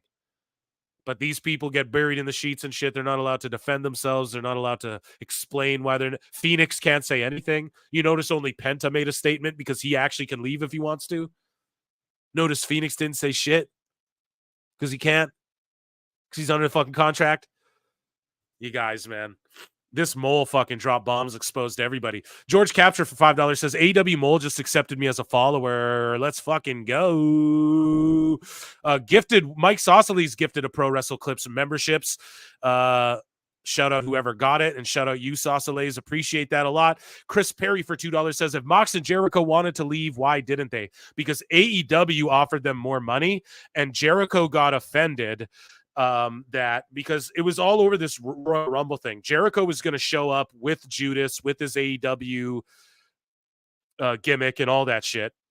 And Roman Reigns, I guess, said, well, if they're willing to do that, then fuck Jericho, let's get Moxley, because Reigns and Moxley are actually friends. And they had that moment with Reigns and Rollins as well, I believe, because this was years ago, where they had some moment and Mox was going to be a part of that, like a Shield reuniting kind of whatever. And so WWE's like, well, can we do Mox? And then AEW's like, no, absolutely not. And then they're like, okay, well, we'll do Jericho. And then Jericho and AEW were like, well, no, you didn't want me, so fuck you. You wanted Mox? Okay, I'm not doing it at all then, type thing. That's what I heard. That's what I heard a long time ago. I said it a long time ago when I was getting like 300 hits on videos, and people were getting so mad at me. This is made up. You're making this up. You're not a dirt sheet. Never claimed to be. But this is just what I heard. And then all this time later, you have Husey coming on the show saying the same shit. Now this is like the rumblings. Like, nah, people, look it up. Go spend your time on Twitter. Look the shit up, and you'll see people speculate on the shit now. Like, it's just like a thing everyone knows. Oh, yeah, they were going to leave. The Elite were going to leave. But no, just Jericho got more money, and he probably got more ownership in the company. Or that was when they gave him a stake. Here, Jericho, here's a stake here. We'll give you fucking 2%. Don't go there. On top of the money we're giving you. Because that's all Tony can do, is just match what WWE's willing to offer and then incentivize. Oh, yeah, Mercedes, no, we'll make you the highest paid, so you can always claim that, and you get your tour bus. They wouldn't give you one. You know? That's what it is, man. So, yeah, they didn't leave because it's just the money, bro. Money talks. Miss October 30 has been a member for 2 months, and then Super Chats in for $2. If Tony's world is falling apart in real time. Hey, man. I think it's hard for your world to fall apart if you got billions of dollars. Like, unless AEW goes out of business, which it's not ever going to do, unless somehow he loses all of his family's fortune, you know?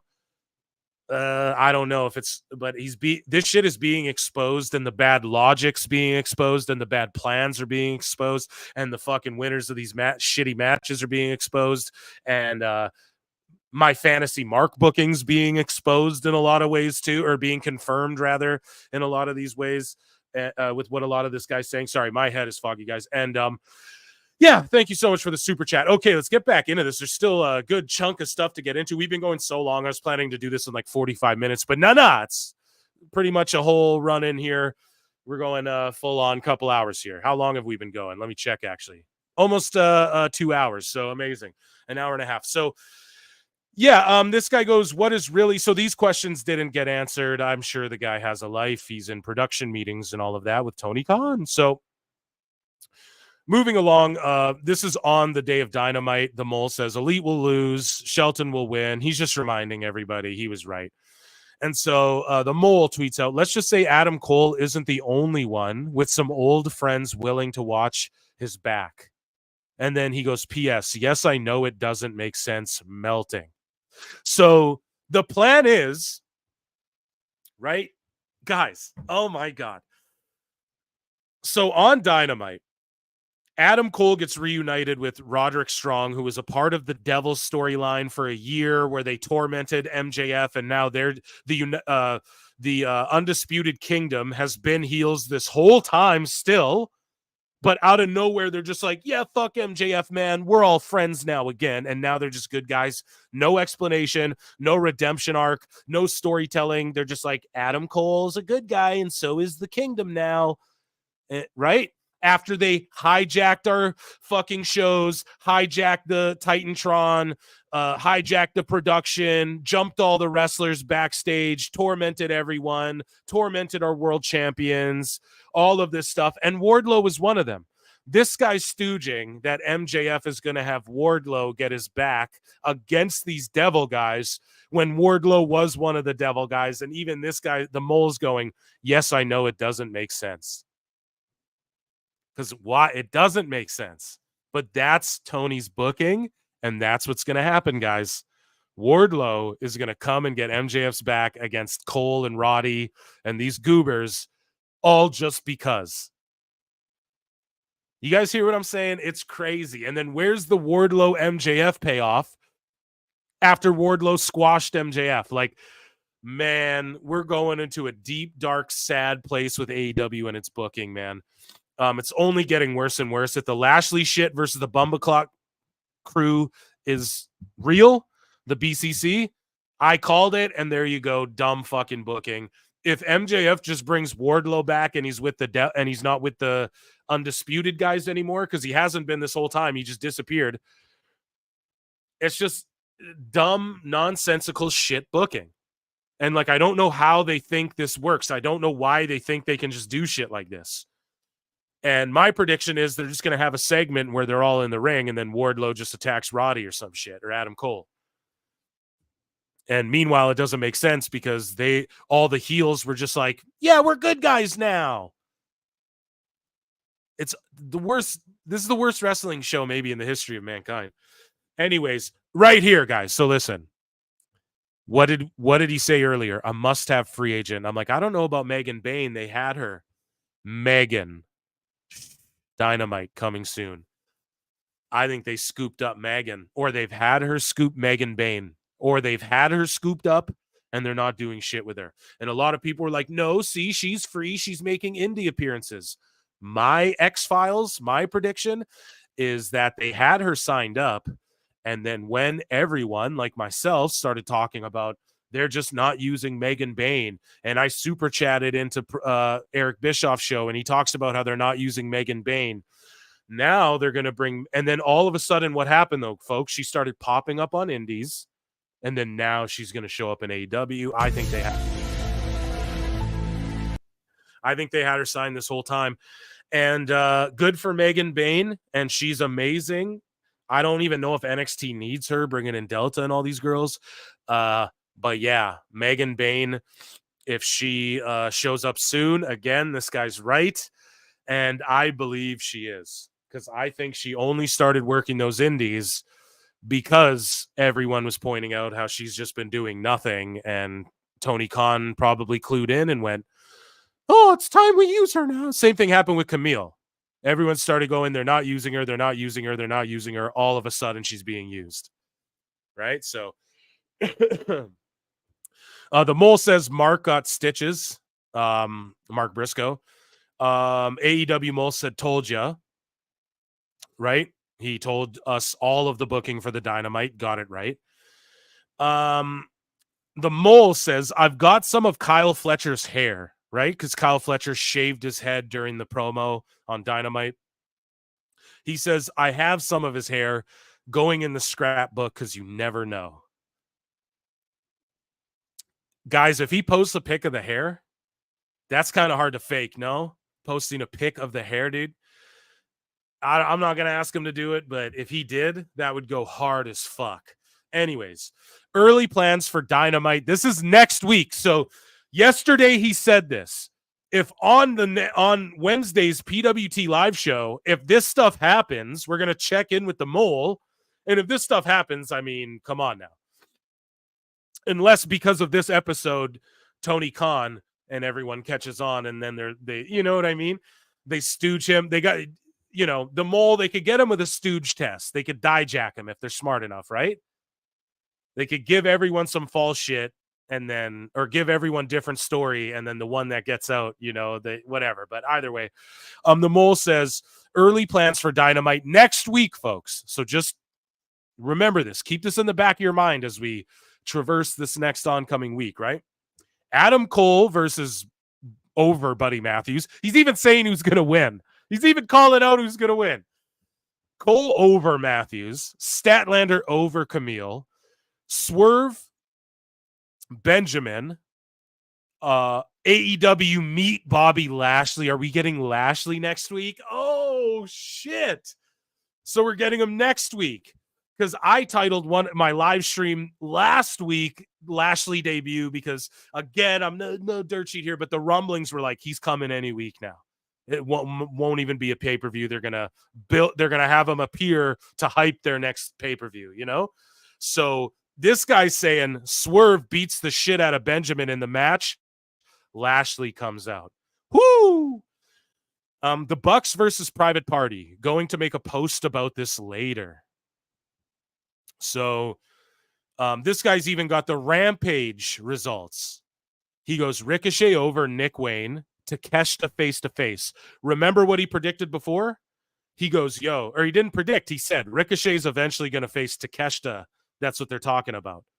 So we got Ricochet versus Nick Wayne. He's going to beat Nick Wayne and then go face-to-face with Takeshita. Seems pretty legit, man. Undisputed Kingdom over Gates of Agony and Shane Taylor Pro. So again, just random 6-man mashups. This seems like Tony's booking. How would this guy just say all these matches? How would he even think this smart? This is so logically consistent. The mole has to be real, Anna Jay over Layla Gray. Beast Mortis over Beef. What is that, like a fucking Brazilian dish or something? Is that like something you get at a steakhouse? That's what that sounds like. One of my biggest fears is this page becomes a proving ground for Tony. What did I tell you guys? This is exactly, see, this guy's too smart. He's onto it. This could be a proving ground for Tony. Tony could be using this page to leak out shit, then start doing different shit. However, this guy's been so accurate this whole time, it would only validate him more. You guys get what I'm saying? It only validates him. He's so right at the start that then they got to swerve this guy. Will only validate he was right the whole time. So we're going to chronicle this across PWT podcast, live show run-ins. You know what I mean? We're going to chronicle these. But he's onto it. This guy knows what's up, So he goes, one of my biggest fears is this page becoming a proving ground for Tony. I will tell you guys plans. He will see the negative reaction and change things up. Guys, don't react. Don't react. Don't even say anything. Don't respond to the mole. I guess you want to follow. Don't even follow him and blow his spot up. Come watch this show and hopefully they don't see. You know what I mean? I'll cover all his shit. Let's just not fill his responses unless he says, ask me questions. Let's not blow up his shit and quote tweet and all that stuff. I haven't liked any of his tweets or quote tweeted any of them or anything. Why? Because we can't have this happen. We have to let him continue. We don't want spoilers, but we're going to dive into Tony's mind, and eventually we're going to figure this. We're going to see if it's worth watching. We're going to see if things really are changing, or if they're just doing what Phil Marks predicted fucking forever ago, and it's just going to be Lashley versus Bumbleclot Club. Well, we figured it out here, but don't blow this guy's spot up if we can. I know it's selfish of me to be like, don't do it, but don't do it. Okay. And change things up. Example, MJF and Wardlow. Then Michael is still off TV. So if you want to watch the world burn, like me, say, great idea, boss. Do you guys hear what he's saying? He's like, listen, if you guys want to watch the world burn like I do, and you guys want to see the crazy, nonsensical bullshit continue to play out like he does, like I do, like I know you all do, PWT Universe, do what he does and say, great idea, boss. And that's what everybody says to Tony, is great idea, boss. Now, it's funny because people blow up his spot underneath here. Great idea, boss. Okay, look, everyone responds. That's what he said don't do. I love you, Dose. Stop doing that. Okay? Don't do that. 5 fucking responses over. He's like, don't blow up my spot. 5 responses. I know Phil's putting him on the air, but it's the algorithm. Tony spends more time on Twitter than watching PWT. Okay? So let's just keep that in mind, folks. If you show his shit on your Instagrams, don't blow his Twitter spot up. Okay? Otherwise, we're going to be getting a fucking what? We're going to have to find the AEW Mole Telegram? You know what I mean? So Mole says, RIP my inbox. I appreciate everyone who reached out. You guys seem really cool, but I'm already risking a lot by leaking silly stuff. I know you're not sheets and some not doing it for the money, but honestly, just can't risk it. Stooges for sheets. CJ, NJ, MJ. What does that mean? Stooges for sheets. He just gave us initials to people. Nick Jackson, Matt Jackson. Who's CJ? Guys, who's CJ? Chat, who's CJ? Right? Who's CJ?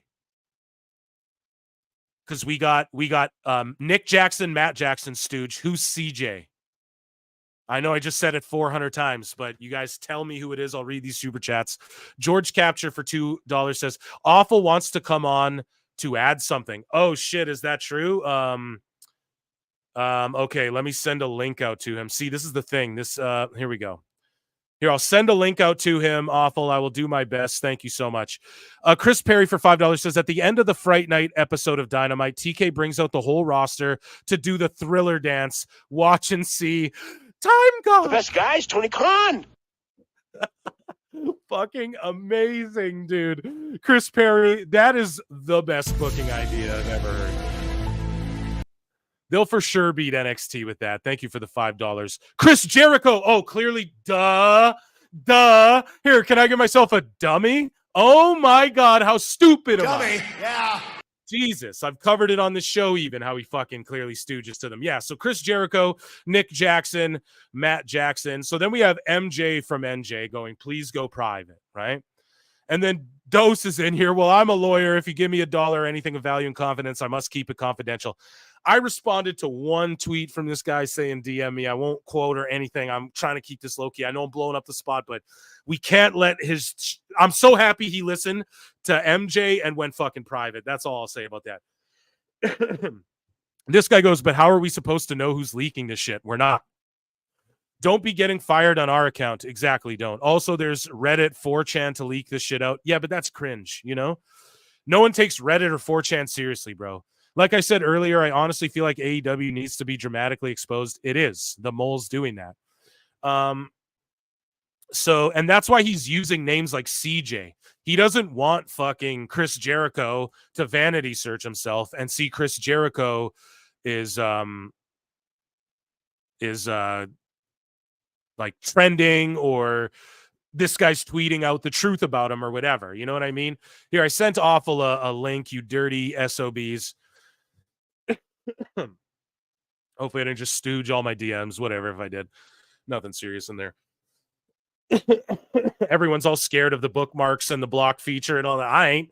You guys see my bookmarks all the time. Let's go. Anyways, though, as far as Jericho goes, it's never him, by the way. It's no secret he's Dave's guy. But the reason why he always has a group or a sidekick is so he can distance himself. That goes all the way back to Ralphus and WCW. Even tried KO. AEW, always one in stable, is his go-between. Man, so this guy, like, he just dropped a nuke here. The Mole saying Jericho always keeps people around him so he can tell people shit so they tell people shit. Jericho's the ultimate politician in pro wrestling. He is the ultimate politician. You ain't hype for $2, Chris Jericho. Thanks for that. Sorry, I dugged out. Thank you for the super chat. Joining me now on the show is Awful Wrestling here. Round of applause for Awful Wrestling. What's happening, Phil? Man, I'm just going through this whole AEW mole situation. Welcome to the first PWT run-in, which is just like my pop-up show. You know, you never know when it's going to happen. This one has been juicy, daddy. And yeah, we're just reading his whole feed just to catch everyone up to speed for in the future when we cover future mole shit. You know what I mean? They'll know what I'm talking about because I couldn't have bookmarked each tweet. There's too much here to get to. So how are you doing, man? Have you been listening in? I've been listening the whole time. It's a funny thing. I see the lock on the man's account. It kind of subtly tells you, like, you know, this should be private, and here you are. No, because he wouldn't tweet it out if he wanted it private. What's that? He wouldn't tweet it out if he wanted it private. He wants to see the world burn. PWT has been watching the world burn this whole time through fucking rose-colored glasses. You know what I'm saying? Gotcha. Yeah, dude. So, but yeah, he followed me, so he knows what I'm all about too. Mm-hmm. So, he wouldn't have did that if, yeah. But anyways, so as far as Jericho goes, yeah. So he basically dropped a nuke here, and he's saying that Jericho's always kept someone around him to fucking stooge shit for him, and Jericho's always been known as the ultimate politician. So it makes sense that Jericho would have people around him where he tells them shit and then they go tell the sheets for him. And then it keeps dirt off of him in that regard. That's something no one's ever really even thought of. We all thought Jericho's just talking straight up to Dave. But this guy's like, yo, it's never him directly, by the way. Which, like, how would he even know that? So, all right. Yeah, I don't know. I love it. So anyways, as far as Private Party and the Young Bucks 2 goes for Fright Night Dynamite, many felt they should have beat the Young Bucks. It's a similar situation to the Acclaim versus Swerve in Our Glory. They lost, and it was the perfect moment, so repeat with the right result. So they're going to pull the trigger on Private Party, I guess, and they're going to beat the Bucks here on Fright Night. I don't know. The Mole says, sometimes I will walk around the arena before showtime with my hoodie up just to gauge the audience. So many wanted Private Party to win, but plans have been penciled in forever. Bucks versus Golden Lovers. So I'm a little confused, and I work here. Jesus. So the Mole says it's not unusual for there to be plans, and come Wednesday, everything changes, though, with the dreaded rundown sheet and doodles by Tony. Doodles. We already know that. I mean, sure, yeah. Yeah. But what do you think of him calling Tony's drawings, I guess, doodles? What do you think he's doodling there? Tickets. I don't know what he's drawing, but I got a question I want to ask you. Who do you think this gentleman is, or this? I was making jokes earlier. You know, I was like, it's got to be Jeff Jarrett or whoever it is. It's somebody who is really close to Tony and Will Washington. Like, he's right there. So it's got to be like Christopher Daniels or like a Jeff Jarrett or like something, right? Who do you think? If you had to take a stab in the dark, who do you think it is? God, I would have to say I think it's a low level person. I don't think it's anybody we know on television or anything like that. Or like we know, but they're not featured prominently, you know? Nah, I don't even believe that. I think this person is a staffer. Okay. Or some sort of crew. He might have been the guy that was caught on camera holding the light during the goddamn, who was it? yeah, you know who I was talking about. The AEW thing where the guy got caught on the camera. I've heard a couple people. I've heard it could be Banana Williams, if you remember that guy. Come back to haunt us. Then there was another guy who I believe was kind of prominent on Twitter, and they said it could be him. I'm highly skeptical. The tweets that you saw or the tweets that you read, don't really blow my mind as far as like, who it could be and the accuracy and the validity of it all. Because we have Tony Khan now advertising the next week's show, right? It makes it that much easier for us to to find out. Right. Well, to speculate who's going to win and lose. If this Right, guy but how does did this, he? But how did he get it? How did he get it 100% and even know that Big Bill was going to carry Jericho up the ladder? He said a week before that Dynamite, Jericho's going to get carried up the ladder. He said Camille and Aminata are going to go 50-50. He called all what was going to happen, and he's not just saying like this match is going to happen. He's saying who's going to win and how and shit, and he's getting it right. Right. Okay. So, yeah. I mean, come on, broken Alpha. clocks Nah, right twice a day. I think this is legit. I think this is more listen. legit than anything else. I am the gentleman, and I told him point blank. I said I'm high about what you're doing, because what's the end game here? What are we doing here? He just said he wants to watch the world burn. He's like, I want you guys to see what Tony a Khan's Joker craziness character. is. Gotcha. Yeah, like he's like, if you guys want to see the world burn, fucking Right. stick around. Like I do, stick around, because he just, he just wants everyone to see the crazy and madness that this, like Tony's booking ideas. He said it. Lashley's going to come in, beat the BCC. I said on my show, that's what Tony's going to do. It's going to be the worst booking mistake of his life. That's what it is. He said it. Moxley's going to run through the whole AEW roster, and then it's going to be Lashley and those guys with Swerve who are going to take him out. It seems like that's what they're building to, So if I don't know, man. I think he said it in a tweet before. He's like, I don't want Tony to start changing plans because of this account, and that's why he went private, because he just didn't want Tony. That's why he's using names like CJ. He's too logistically sound for me to go, no, he's not in the room. Right. But he really loves Jimmy Jacobs. Maybe it's Jimmy Jacobs. Who knows, huh? Right. Could be one of those the Maple Leaf wrestlers. You know what I mean? Exactly, man. Black Metal Hooligan for $5 says, no one ever talks about the talent AEW plunder from NWA, Starks, Rosa, Camille Sky, Blue, Kiera Hogan, Eddie Kingston. No, you're absolutely right. And that was Cody. A lot of that was Cody helped them link that up. And so that's why I don't think you see as much of it anymore. Thank you for the super chat. But we're going to move along here. I think we're almost at the top here. So he goes, I've taken your advice and gone private, but still want people to hear a little of what's going on. Like, see, Awful, he wants people to hear what's happening here. I'm going to find this guy like a voice modulator so he can come on the show. Oh, Phil Marks, I've been a fan this whole time, and I wanted you to know that I am the mole. That'd be fucking hilarious. That'll happen the more I share and build trust. If I ever go dark like Arnold, I will be back, or likely flying traveling. They're already on to me. I love it. Let's go. They're already on to him, dude. So let's scroll down. I provided you a lockbox option. Yeah, everybody's fucking make a Discord. That's a good idea. Dude, if you get fired, you can come here and talk too. So don't worry about it. Moly. Post pays well. Yeah. Yeah, dude.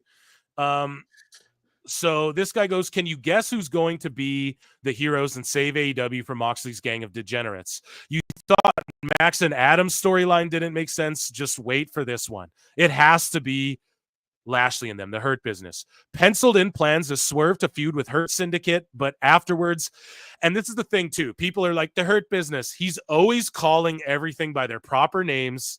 He's never like shitting on people. This has got to be someone who knows, like, I don't know. That's my opinion with Hurt Syndicate. But afterwards, a handshake and alliance from respect, and they will face Blackpool. But they're not the ones I was talking about. Oh, shit. Here we go. How heavy? So it makes less sense than Lashley? How? How can it make less sense than Lashley? Jesus Christ. It'll be the Bucks and Omega in them or something. Not all. So he goes, how heavy You're will Alex Jones out here, my man. I am, bro. The black helicopters. How heavy will they lean into race when this occurs? It is fair to say AEW is being driven into identity booking these days, more so than ever before. The Mole says, not at all, but it's going to be hard to ignore the obvious. The whole entire idea of MVP, Shelton, and Swerve is representation, booked by and featuring people of color. We know that. Yeah, we knew that one. Yeah, we knew that, obviously. So, but can you guess who's going to be the heroes? If it's like Perry and the Bucks and them, holy shit, I will die laughing. So moving along, he says, someone asked about Samantha, and totally yes, 100% yes. You got to remember what Tony can offer her. As I said earlier in the show, WWE's like, oh, she's going to pursue her music career, or that's what people are saying. Okay, And then I went over the list of everyone pursuing a music career in AEW. Leo Rush, Max Caster, Austin Gunn, Chris Jericho, The Blade, Brody King. I went through a whole list. I named like 10 more people than that, all making music right now. She can go there and pursue music. That's the point of going to AEW, to do other shit while you collect a check, right? So anyone he can go to Shad and say, so look, this is kind of confirming as well. He's convincing his dad, who more than likely owns some of this company still too. Obviously, we know he right? owns it. Dose was wrong on that one, and I was right. I said that Chad had a hand in this whole thing the whole time.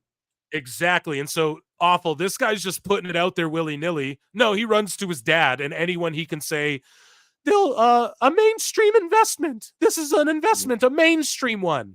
They'll push the boat out for. I'm talking Abbey Road Studio, huge music producer, Simon. And exactly, what did Husey come on the show and say? Yo, Tony Khan's funding Fozzy and these dudes' tours and shit. Okay, he's putting up the money so they can do these venues and sell tickets and do their dreams and shit.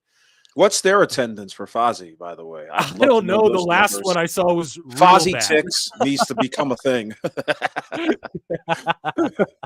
So all I'm saying though, guys, is that it makes sense that she would go to AEW, and then Tony is going to link her up with all of because he's looking at it as, man, he's like helping Deonna Purrazzo go to school and shit. That's part of why she signed high school.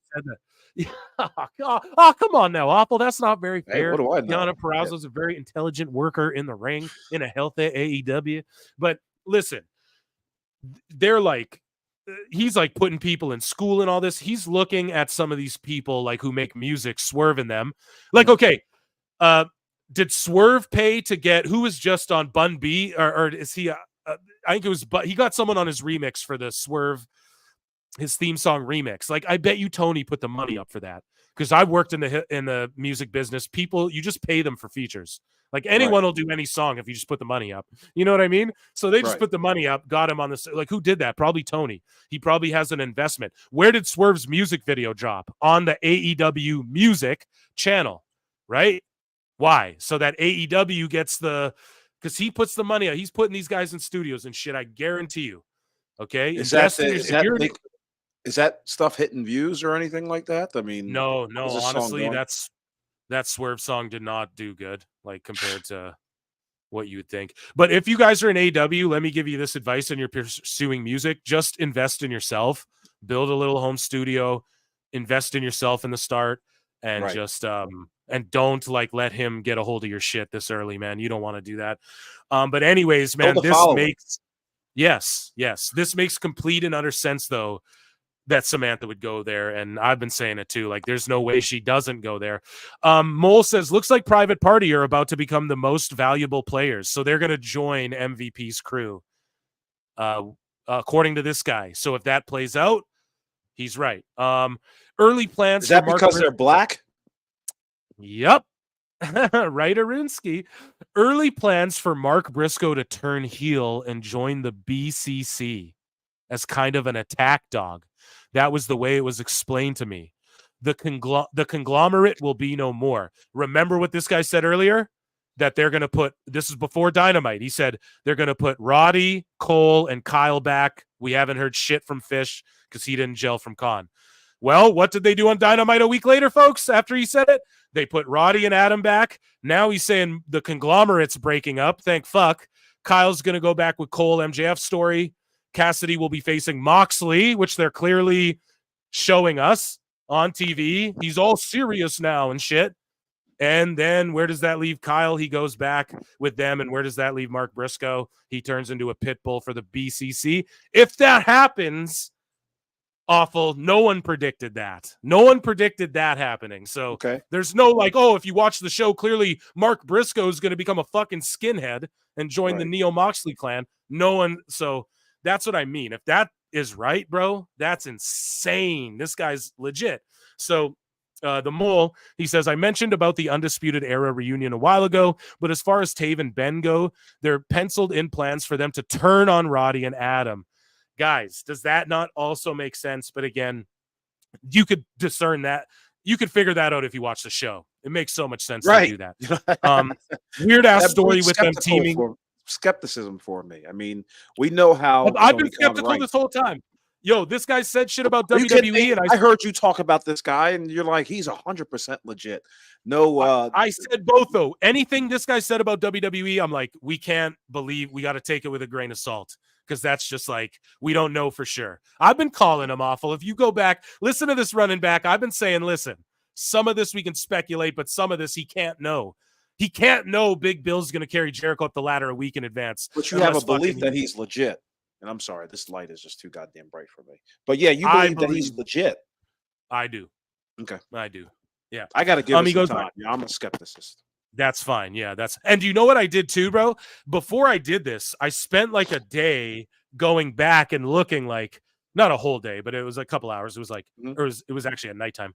But I was like, yo, I was like, is he like, I looked up the results for Dynamite, everything. I was like, okay, he's batting pretty. That's why I did this whole show about this. Cause I'm like, we got to bring this up anyways. So he goes, I mentioned about the reunion, weird ass story with them teaming with MJF and actually turning the devil thing inwards and leading them in Wardlow against Kyle, Roddy, and Adam. First match back at a trio will be against the House of Black. He keeps saying this too, that they're going to fight the House of Black, whatever. At first he said, I don't know if they're supposed to fight the House of Black or what. Now, like a week later, this is yesterday yesterday now, he's saying, their first trio match, they're going to fight the House of Black, which also he said that Adam Cole's going to take on Buddy Matthews in a one-on-one and go over on him. So if he's right about all this shit this upcoming week, dude, insane. My mind will be blown. Anyways, he goes, feels like all I report on is heel face turns, but that's where we're at these days. Sammy, a heel who doesn't know he's turned heel because still acts like a white meat babyface hypocrite, stay positive. All I'm thinking the entire time, it's explained, is DDP in WWE. Like, people love him, but so people are trying to explain to him backstage that Guevara is like when DDP went to WWE. Right. Oh my God. How'd that turn out for DDP? Exactly. So what does that mean? Let's break it down. So they're trying to portray him heel, but he doesn't know it because the crowd and everyone loves DDP. And they're like, why is he doing this? Is that what you guys are? Because that's not a good thing. So is that your plan? Like, that's a horrible fucking... Sammy fucking sucks. He can't get over. I'm so sorry. Tony is the next Arc Music Factory for $2. The Ashen Chevalier. You always have these like clever fucking roasts, man. Yeah, I don't know, man. If it's being explained to him like DDP in WWE, that's ridiculous. So this is your house, huh? Well, you just got new neighbors. A quote. If fucking Lashley shows up this week or MVP says this exact quote, guys, it's just too fucking cryptic and too spot on. That's all I'm saying. Who would even come out? He just goes, so this is your house? Well, you just got new neighbors. I got a question. Don't the Canadians write neighbors in that vein?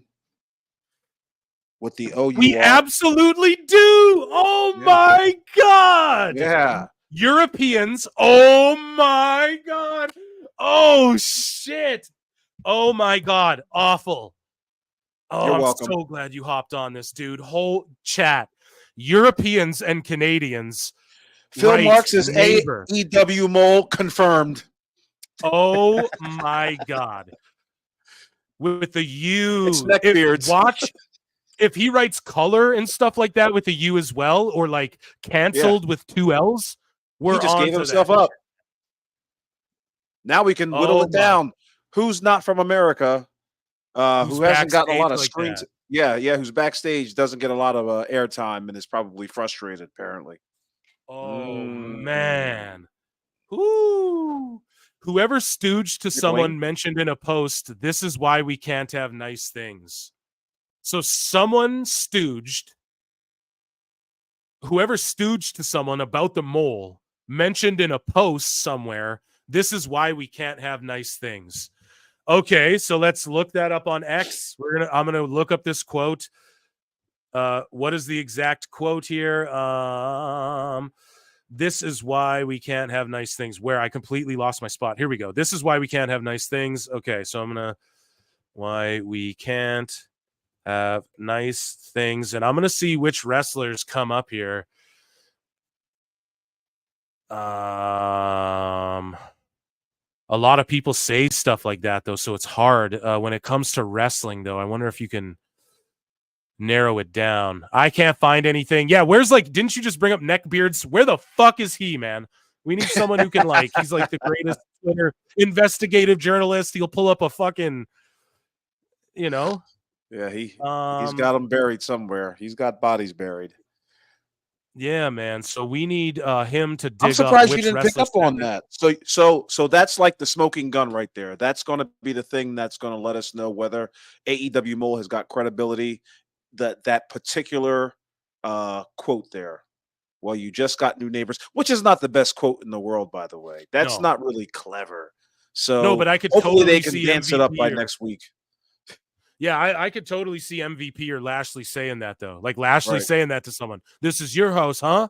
Well, you just got new neighbors. 100% I could hear him saying that. Also, well, some Columbo shit from the reason I didn't, I'm just thinking about that lettering thing because that just blew my mind, and I didn't pick up on it because that's how I spell every day. So I didn't think about that, man. Yeah, you're American. You picked up on it. That's ingenious, dude. Someone find me what wrestler or what AEW guy said this is why we can't have nice things recently. Let me know in the chat. The Mole says you can't build paradise for someone else. They have to build it themselves or it's just a prison. Okay. See, Phil, if I can just interrupt for just 5 seconds. Yeah, go ahead, man. Those types of tweets that give me caution on the veracity of this guy's account and the legitimacy of this guy's account.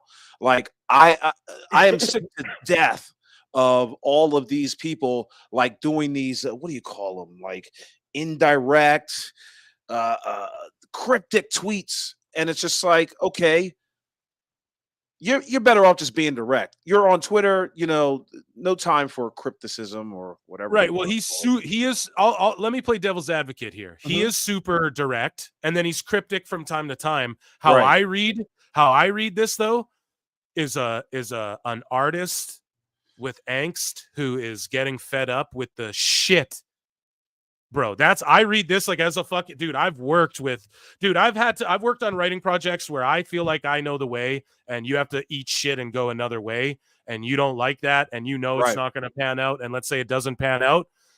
You can't build paradise for someone else. They have to build it themselves or it's just a prison. I just think that is some angsty artist shit in my opinion. So I don't know, man. That's the way I interpret it. But you are right, I guess. But he's so direct about everything. Said Jericho's going to get carried up the ladder by Big Bad. I don't know how more direct you can get than that. So, anyways, though, Cedar Rapids, Ricochet over Rush and Dralistico over FTR. Outrunners save them. See, he's too fucking specific, man. First, and then we just saw what, guys, on TV? The FTR and the Outrunners doing that handshake thing. Rush and Dralistico just added Beast Mortis to their faction, and they're factioning. It just makes sense, I guess. But first was meant to be Hater match over enhancement talent. Now might be Penelope Ford over enhancement talent. Why? Because he claims that Hater has heat now after calling everyone in AEW fools who didn't want to listen to CM Punk, which we covered earlier. She said that in the interview. He said she had backstage heat. Now he's saying she's booked, but it might be Penelope instead. Dark Order, same. So they're going to beat some enhancement talent. Match coming up in the next few weeks, Ricochet versus Pac. I mean, anyone could just say Bro, I think you should pay attention a little bit to your chat. They're saying it's QT Marshall. Is he American? Let's look at I think he is, guys. Yeah, he is American. But and also, the other we person know was Ricky Starks. I don't think it's Ricky Starks. Yeah, he's from New Jersey. He's from Jersey. So, but we do know. I know, terrible. We do know that I'm from Jersey. That's terrible. Yeah, it's way more. Anyway, either way. So the thing with Marshall, though, we do know he wanted to work for WWE. We know that shit. And he's close with the Rhodes and shit. But the idea behind Kyle Fletcher shaving his head was to turn him into Don Callis Jr., basically. He will get his own scar or paint and have the screwdriver with him. He's not a Will clone anymore, but Don is sculpting him into his own image. Dude, like, this is what I mean. If he gets the fake scar on his head, there's no denying this guy, because anyone can go, well, he's supposed to be the next Callis. But then to add, like, the dumbest shit, yeah, he's going to paint a scar on his head. That's the stupidest shit ever. But if it happens, bro, there's no way, unless he heard Tony Khan's chicken lips say it himself. That's all I'm saying. So anyways, he's not a Will clone, Don sculpting him. He also got a lot of praise from his media duties. International stars will do local news shows to give AEW a global feel. Oh, fucking years behind on that one, bud. Yeah, really. Adam Cole handpicked Buddy for his first match back from injury. I don't even think they've announced this yet. And this guy's like fifth tweet about this match that's going to happen. So I don't know. He's considered very reliable, easy to work with. Will play into the Undisputed Era reunion as they need a trios rivalry. Making sense. Okay, hold on. Jay White versus Shane Taylor. And then this popped me like a motherfucker 1 hour ago in the middle of this show. The Mole posted Khali playing a fucking flute. The Mole listens to PWT, confirmed. During the show, he posted You Khali. gave him some followers, Phil. Listen, guys. Mole, if you're here, we will get you a voice modulator. We will figure out. You will fucking just text in, and I'll just read your shit the whole time. If you want. Or we won't do that, and I'll just read your tweets. You're not even a mole, probably. I agree with Awful. You're just fake. You're just fake. Wink, wink, tap, tap. We see those flutes, baby. We see the flutes in them chats. We see the flutes in them chats, bro. This is during our show, chat. How I like my promos. If someone been poisoned, who did it? Pepper. No pepper, please. An Amanda Danvers mystery. Taking a shot at Peppermint. 40 minutes ago, while I'm sitting here talking about Peppermint's doing shit work with Monet. All I'm saying, maybe he's listening. Who snitched? Ring of Honor tried to follow the Mole. Oh shit! This is live. This is live updates, folks. Oh my god! What is that scene in Scary Movie? Reporting live from Black TV. White folks are dead, and we're getting the fuck out of here. Let's go. Let's go. You know what I mean? The jig is up. We fucking stooged them. Ring of Honor's onto him. Abort. Abort. Oh my god. Let's go. ECW wrestling. Don't know what that means. Maybe it's a post. You know what I mean? Like he's really toying with the super marks today. Like I don't think so, man. I think this is what it is. Ready? Mm-hmm. Bubba Ray was like, yo, they should hold Grand Slam at the Hammerstein Ballroom. And fucking everyone the last 2 days, maybe 3 days, 2 days, everyone on Twitter, even myself, was like, yes, that's a great idea. Why the fuck hasn't AEW did shit like that in the past? What a great idea. I don't know. Him posting the AEW hat could mean, hey, they're going to the Hammerstein or whatever the fuck. You know what I mean? Right. They're listening to Bubba. That makes, hey, that's all I'm saying. It makes sense if it's Evil Uno. Oh, shit. It could be Evil Uno. It could be Evil Uno. Is he Canadian of some sort? Or? He is. He's Canadian. Yep. Then it's Evil Uno. And that means Evil Uno used to be Banana Williams or whoever. I swear there were like two other Twitter accounts that did this exact same thing. They got caught out there and then they were never seen again. And then we get this second generation of moles and the fucking. Some people are saying industry. Don't rule out a fellow Brit. And someone else dropped a bomb and said Robert Evans is a producer. He's Canadian and a former Impact and WWE creative. There you have it. Maybe, but dude, it could be any one of these guys. Yes, Uno makes a lot of goddamn sense, though. Uno is the guy in the Dark Order wearing a mask. Oh, okay, yeah. He's just explaining to someone. Boom, boom, Cabana. No, it's not Cabana. Trust me. He's just happy to get a paycheck every week. I'm sure of it. He doesn't. What is he gonna do? Try and get a job in WWE? Like, there's no. Right. Le TEW mole, yeah. Wasn't but Evil Uno makes sense, yeah, because he's You know, he's close to those guys, man. He's close to everyone. But why would he just like, he's being featured though and stuff in this like Moxley thing. Why would he just start stooging this? I guess why would anyone stooge the shit? I don't know. But ultimately, all that needs to be said is the motherfucker tweeted this out. Right? And you are so happy. I am, dude. Should I blow his shit up though? No, God damn it, you shouldn't. Yeah. Just 20 minutes ago, you were talking about you can't blow this guy up. I just wanted to spawn a whole fucking podcast around him. I can't believe it.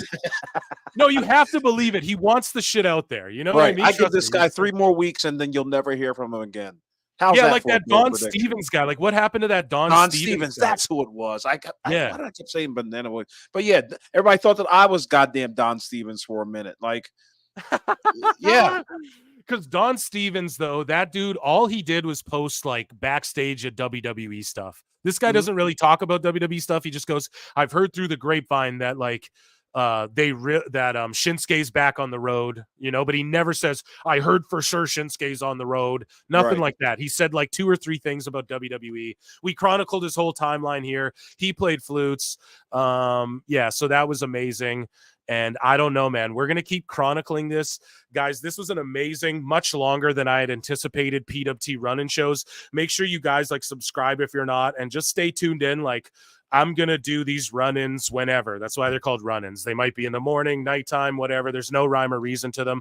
But also, PWT live show tomorrow night. We're doing TNA watch along. Any updates on the mole, you guys will know because we're watching Bound for Glory. We're going to hang out and we're going to cover Dave. I got all of the JD stuff too, and all of the Meltzer delusion from the ratings this past week. Man, it's going to be another crazy show. We'll have mole updates. Awful, you're welcome to join in if you want to. And then, of course, this Wednesday's live show, PWT live show, will be head-to-head NXT and AEW, and we're going to watch those simultaneously, and we're going to be watching and I'm going to make a checklist. If the mole's correct about all the shit he said that's going to happen next week, we'll know, and we'll be able to call him out or not. But we know it's up. He plays the flutes, bro. We know it's up. He's happy that I'm doing this. And yeah, thank you all. 80 followers.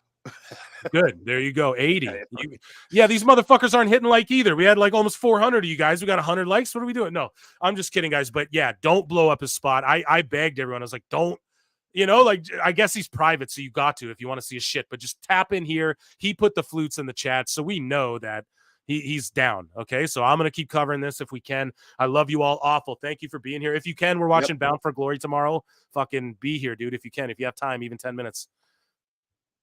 Never know. We'll see. Yeah, we'll see. Peace to the chat. Thank you. Thank you, buddy. You're the best. Yeah. And chat, I love you guys. This is where we end things. I'll see you in the upside down. Peace. Peace.